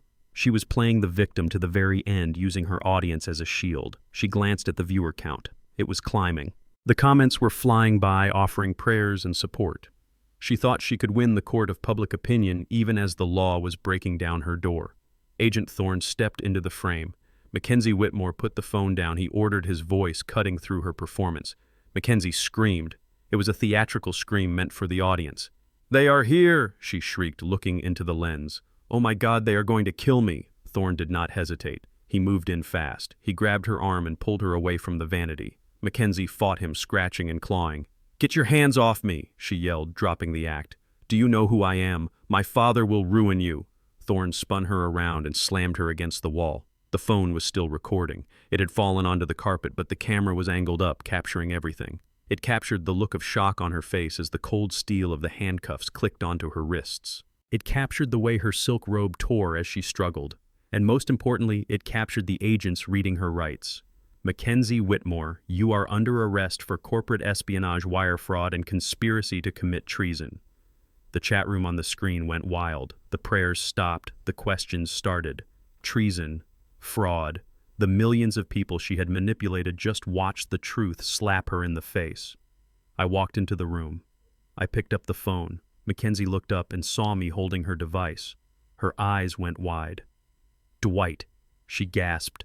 Tell them this is a mistake." I looked at the screen. I looked at the comments scrolling by. People were realizing she was the villain. The facade was gone. "It is no mistake, Mackenzie," I said, looking into the camera. I ended the live stream. The screen went black. The silence that followed was heavy. Mackenzie slumped against the wall, weeping for real this time. She looked at Damon, who was standing in the doorway. "Damon, baby, please," she begged. "Help me. I did it for us." Damon looked at her. He looked at the woman who had tormented his children and stolen his life. He did not say a word. He just turned his back and walked away. That silence was louder than any scream.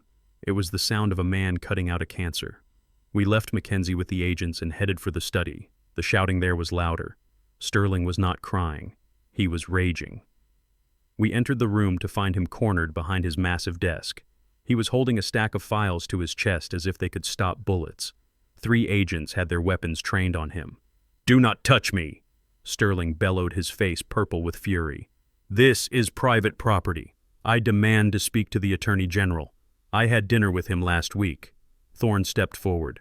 "The Attorney General signed the warrant, Mr. Whitmore. Put the files down." Sterling threw the files at the agents. Papers scattered everywhere like confetti. He reached into his desk drawer. The agent's tensed fingers tightening on triggers. "Drop it!" Thorne yelled. Sterling pulled out his hand. He was not holding a gun. He was holding a checkbook. "How much?" he screamed, waving the checkbook in the air. "How much do you want?" $1 million. $2 million. I can write it right now. Cash. Just walk away. Leave the boy to me. We can say he did it." He was trying to buy the FBI. He was so detached from reality that he thought federal agents were like the local zoning board officials he kept in his pocket. Thorne holstered his weapon and pulled out his cuffs. "Bribery of a federal officer," Thorne said. "Add it to the list." 2 agents grabbed Sterling. He fought with the strength of a desperate man. He kicked and spat. He was no longer the dignified titan of industry. He was a feral animal. They dragged him around the desk and forced him to his knees. As they hauled him up, he saw me. I was standing by the bookshelf, holding my hat in my hands, watching him with a calm, detached interest. "You," Sterling hissed, spitting blood onto the carpet. "You dirty son of a bitch. You did this. You ruined me." I did not say anything. I did not need to. "You are nothing," Sterling screamed as they dragged him toward the door. "You are just a mechanic, a servant. You think you beat me. I will buy the jury. I will buy the judge. You will never see a dime. I will crush you like a cockroach." He unleashed a torrent of racial slurs, words that he had hidden behind polite society smiles for years. He called me every name in the book. He showed the world exactly who he was. Damon stepped forward, his fists clenched, ready to defend me. I put a hand on his chest to stop him. "Let him talk," I said softly. I walked up to Sterling. The agents paused, letting me have my moment. Sterling was panting, sweat dripping down his face, his eyes bulging. I looked him up and down. I reached up and adjusted the brim of my hat, making sure it was perfectly straight. I brushed a speck of invisible dust from my lapel. I looked him in the eye and gave him a small, polite nod, the kind of nod you give to a stranger on the street. Then I turned away. "Get him out of here," Thorne ordered. Sterling screamed as they dragged him down the hallway. His voice echoed, fading into the distance until the heavy front door slammed shut, cutting him off mid-curse. The house fell silent. The agents began cataloging the evidence. The raid was over. The empire of Whitmore Capital, which had seemed so invincible just 48 hours ago, had crumbled into dust. Damon walked over to the desk. He looked at the scattered papers. He picked up a framed photo of the IPO announcement. He dropped it into the wastebasket. "It is over, Dad," he said, his voice exhausted. "Not yet," I said, looking at the computer on the desk. The hard drive with the code was still plugged in. I walked over and pulled it out. I put the drive in my pocket. "Now it is over," I said. We walked out of the study and down the grand staircase. The front door was open, letting in the cool night breeze. We walked out past the crushed hedges, past the twisted gates, and past the police cars where Sterling and Mackenzie sat in separate cages, watching their lives disappear. I did not look at them. I looked up at the sky. The stars were out. It was a beautiful night. A night for new beginnings. We got into the car and drove away, leaving the ruins of the castle behind us. We had walked into the fire and we had walked out carrying the only thing that mattered: each other. The Federal Detention Center was a gray concrete box that smelled of industrial disinfectant and despair. It was a place designed to strip away humanity and leave only the raw biological fact of existence. I sat in the visitation booth on a metal stool that was bolted to the floor. The glass partition in front of me was thick and scratched by the wedding rings of thousands of heartbreak stories that had come before mine. I checked my watch. It was 2 p.m. Outside the sun was shining, but in here there was only the hum of fluorescent lights and the heavy clanking of automated doors. I was not here to gloat. I was here to finish the paperwork of a war that Mackenzie Whitmore had started. The door on the other side of the glass buzzed and opened. A guard stepped in, followed by a woman in an orange jumpsuit that was 2 sizes too big for her. I almost did not recognize her. The Mackenzie I knew was a creature of high fashion and meticulous grooming. She was a woman who would not leave her bedroom without an hour of preparation. The woman who sat down opposite me was a stranger. Her blonde hair, which she used to toss arrogantly over her shoulder, was pulled back into a severe, greasy bun. Her roots were showing dark and jagged against the dyed strands. Her skin, without the layers of expensive foundation and contouring, looked pale and blotchy. There were dark hollows under her eyes that spoke of sleepless nights and the terror of a caged animal. She picked up the receiver. Her hand was trembling. I watched her fingers. The manicured nails were gone, chewed down to the quick. She looked at me, and for a second, I saw a flash of the old defiance, but it was quickly extinguished by the reality of her situation. She looked small. She looked pathetic. "Dwight," she said, her voice tinny and distorted through the phone line. "Thank you for coming. I knew you would come. You are a good man. You are a man of God." I picked up my receiver, but I did not say anything. I just watched her. I wanted her to feel the silence. I wanted her to feel the weight of the man she had called a servant. "I know what this looks like." She continued, leaning closer to the glass, her breath fogging it up. "It looks bad. But you have to understand. I was scared. My father forced me. Sterling is a tyrant, Dwight. You saw how he is. He controlled everything. I was just a victim in that house, just like Damon. I had to do what he said or he would have cut me off. She was doing it again.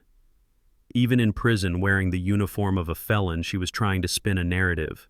She was trying to gaslight me. She wiped a tear from her cheek, a gesture that would have worked on a jury or a weaker man. "I miss the boys, Dwight," she sobbed softly. "I miss my babies.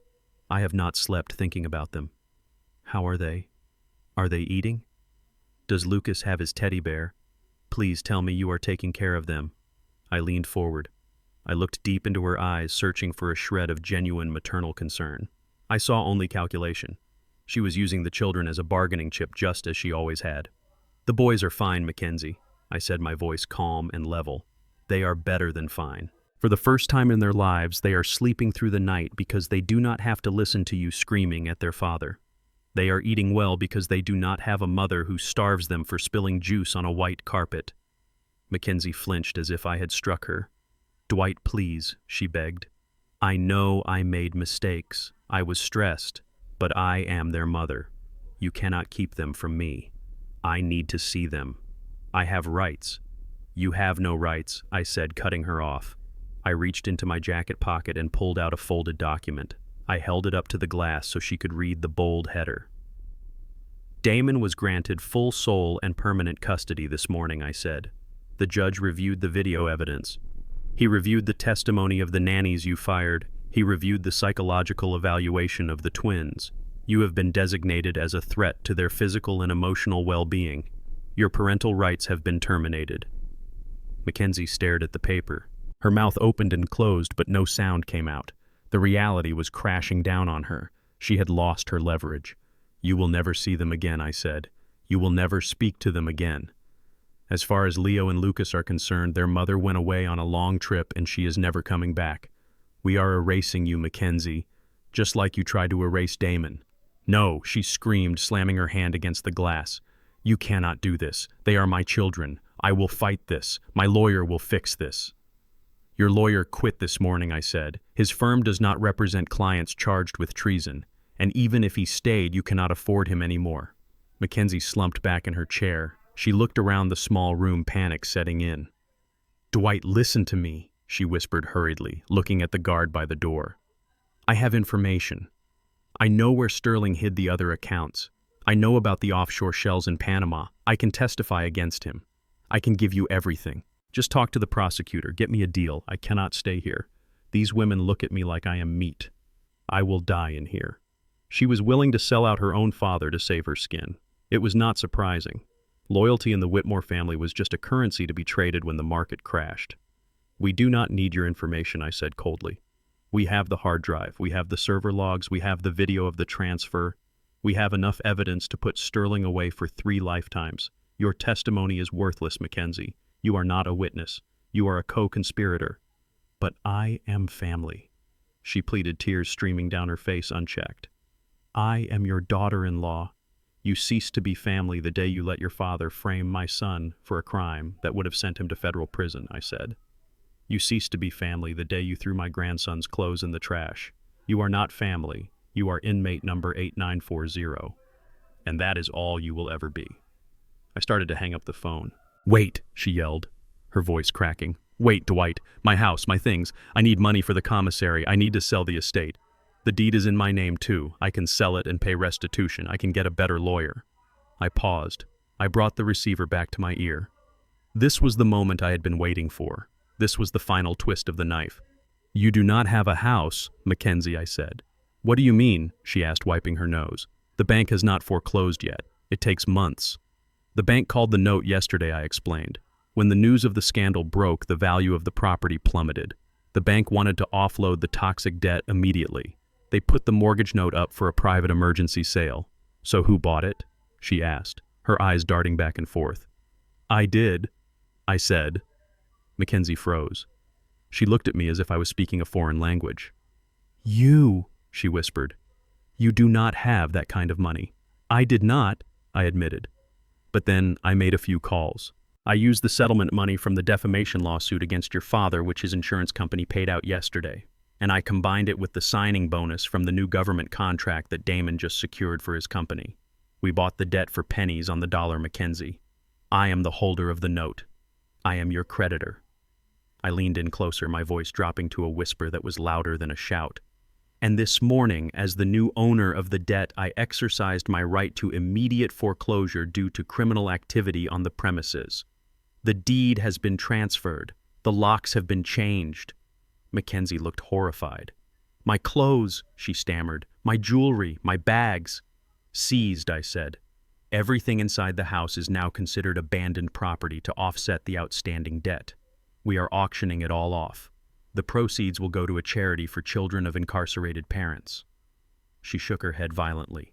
No, she moaned. No, this is not happening. This is a nightmare. It is not a nightmare, I said, standing up. It is justice.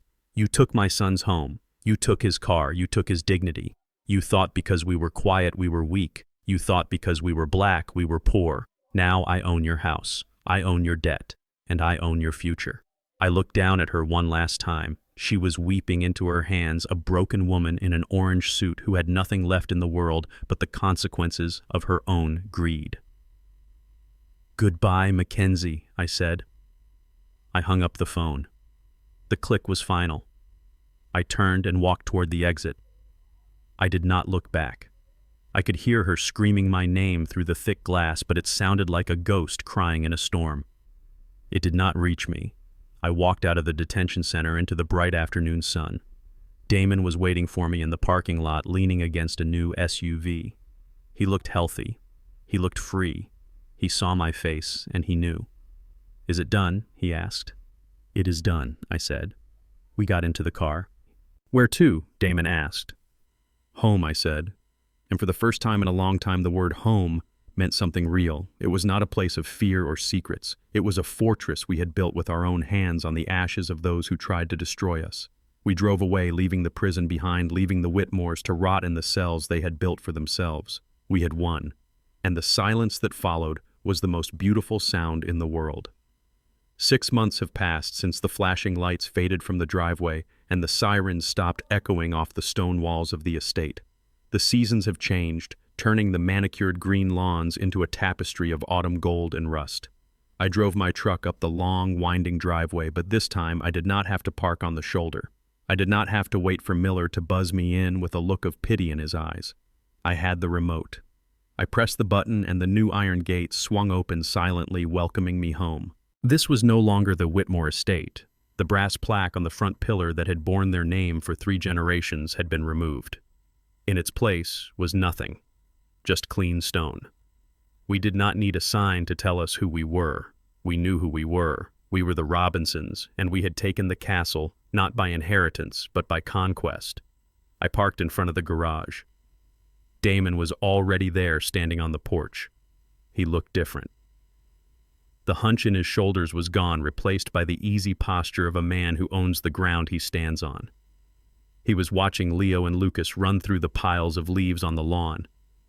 Their laughter was loud and uninhibited, a sound that had been banned in this house for too long. They were dirty. They were loud. They were happy. We spent the afternoon doing something that would have given Sterling a heart attack. We were cleaning house, but we were not using mops and brooms. We were using fire. We had gathered the last remnants of the Whitmore rain.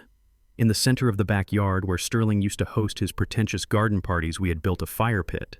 Next to it was a pile of boxes. Inside were the things we could not sell and did not want to keep. Mackenzie's designer furs. The portrait of Sterling that had hung in the library staring down at everyone with judgment. The silk drapes from the master bedroom that had shut out the light. Damon picked up a fur coat. It was white and heavy, the kind of thing bought to show dominance rather than to provide warmth. He looked at it for a moment. I thought he might hesitate. I thought he might remember the woman he had once loved. But then he looked at his sons playing in the leaves and the nostalgia evaporated. He tossed the coat into the flames. We watched it burn. The fire curled around the expensive fabric, turning vanity into ash. It was a ritual. We were not just burning objects. We were burning the memories of abuse. We were burning the silence that had suffocated this family. We did not donate these items. You do not donate poison. You destroy it so it can never hurt anyone else. One by one, the artifacts of our oppression disappeared into the smoke. The smoke rose up into the cool evening air, carrying away the ghost of Mackenzie and the shadow of Sterling.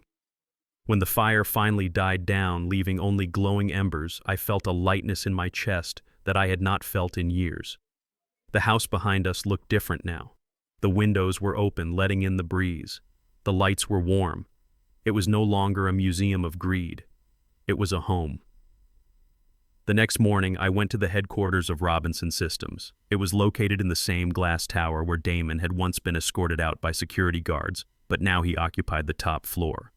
I walked into the conference room and sat in the back. I was technically the chairman of the board, but I liked to stay in the shadows. I liked to watch. Damon stood at the head of the long mahogany table. He was addressing a room full of new investors. These were not the vultures from Vantage Capital. These were serious people, engineers and visionaries who cared about the technology, not just the stock price. Damon wore a suit that fit him perfectly, but it was his voice that commanded the room. He spoke about the new medical AI protocols. He explained how the code would save lives in rural hospitals. He answered questions with precision and authority. There was no stutter. There was no looking down at his hands. He made eye contact. He controlled the flow of the conversation. When a skeptical investor asked about the security of the data, Damon smiled. It was a smile that reminded me of my own father. The security is based on the black box architecture, Damon said. It was designed by the best engineer I know, and it has been tested under fire. He looked at me then. A silent acknowledgement passed between us. He was acknowledging the code, but he was also acknowledging the war we had fought to keep it. The investors nodded, impressed. They did not know the blood and tears that had gone into those lines of code. They only saw a brilliant CEO leading a cutting-edge company. After the meeting, we sat in his office overlooking the city. The view was breathtaking. From up here, the parking lot where I had found him sleeping in a rusted Ford Taurus seemed like a million miles away. It seemed like a bad dream from another lifetime. "You did good today, son," I said, pouring 2 cups of coffee. Damon took the cup. He walked to the window and looked out. "I keep waiting for the other shoe to drop," he admitted quietly. "I keep waiting for the police to knock on the door or for Mackenzie to post something on social media." "She will not," I said. "She is serving 5 to 10 years in a federal penitentiary, and Sterling is facing 20. They are gone, Damon. The only thing knocking on your door from now on is opportunity." Damon turned around. He put his coffee down and walked over to me. He hesitated for a second, then he hugged me. It was not the desperate, clingy hug of the boy in the interrogation room. It was the strong embrace of a man hugging his father. "You saved my life," he said. "You did not just save the company. You saved me. When you slapped me in that parking lot, I hated you. I wanted to hit you back. But it woke me up. It made me realize that I was already dead and I had to fight to come back to life."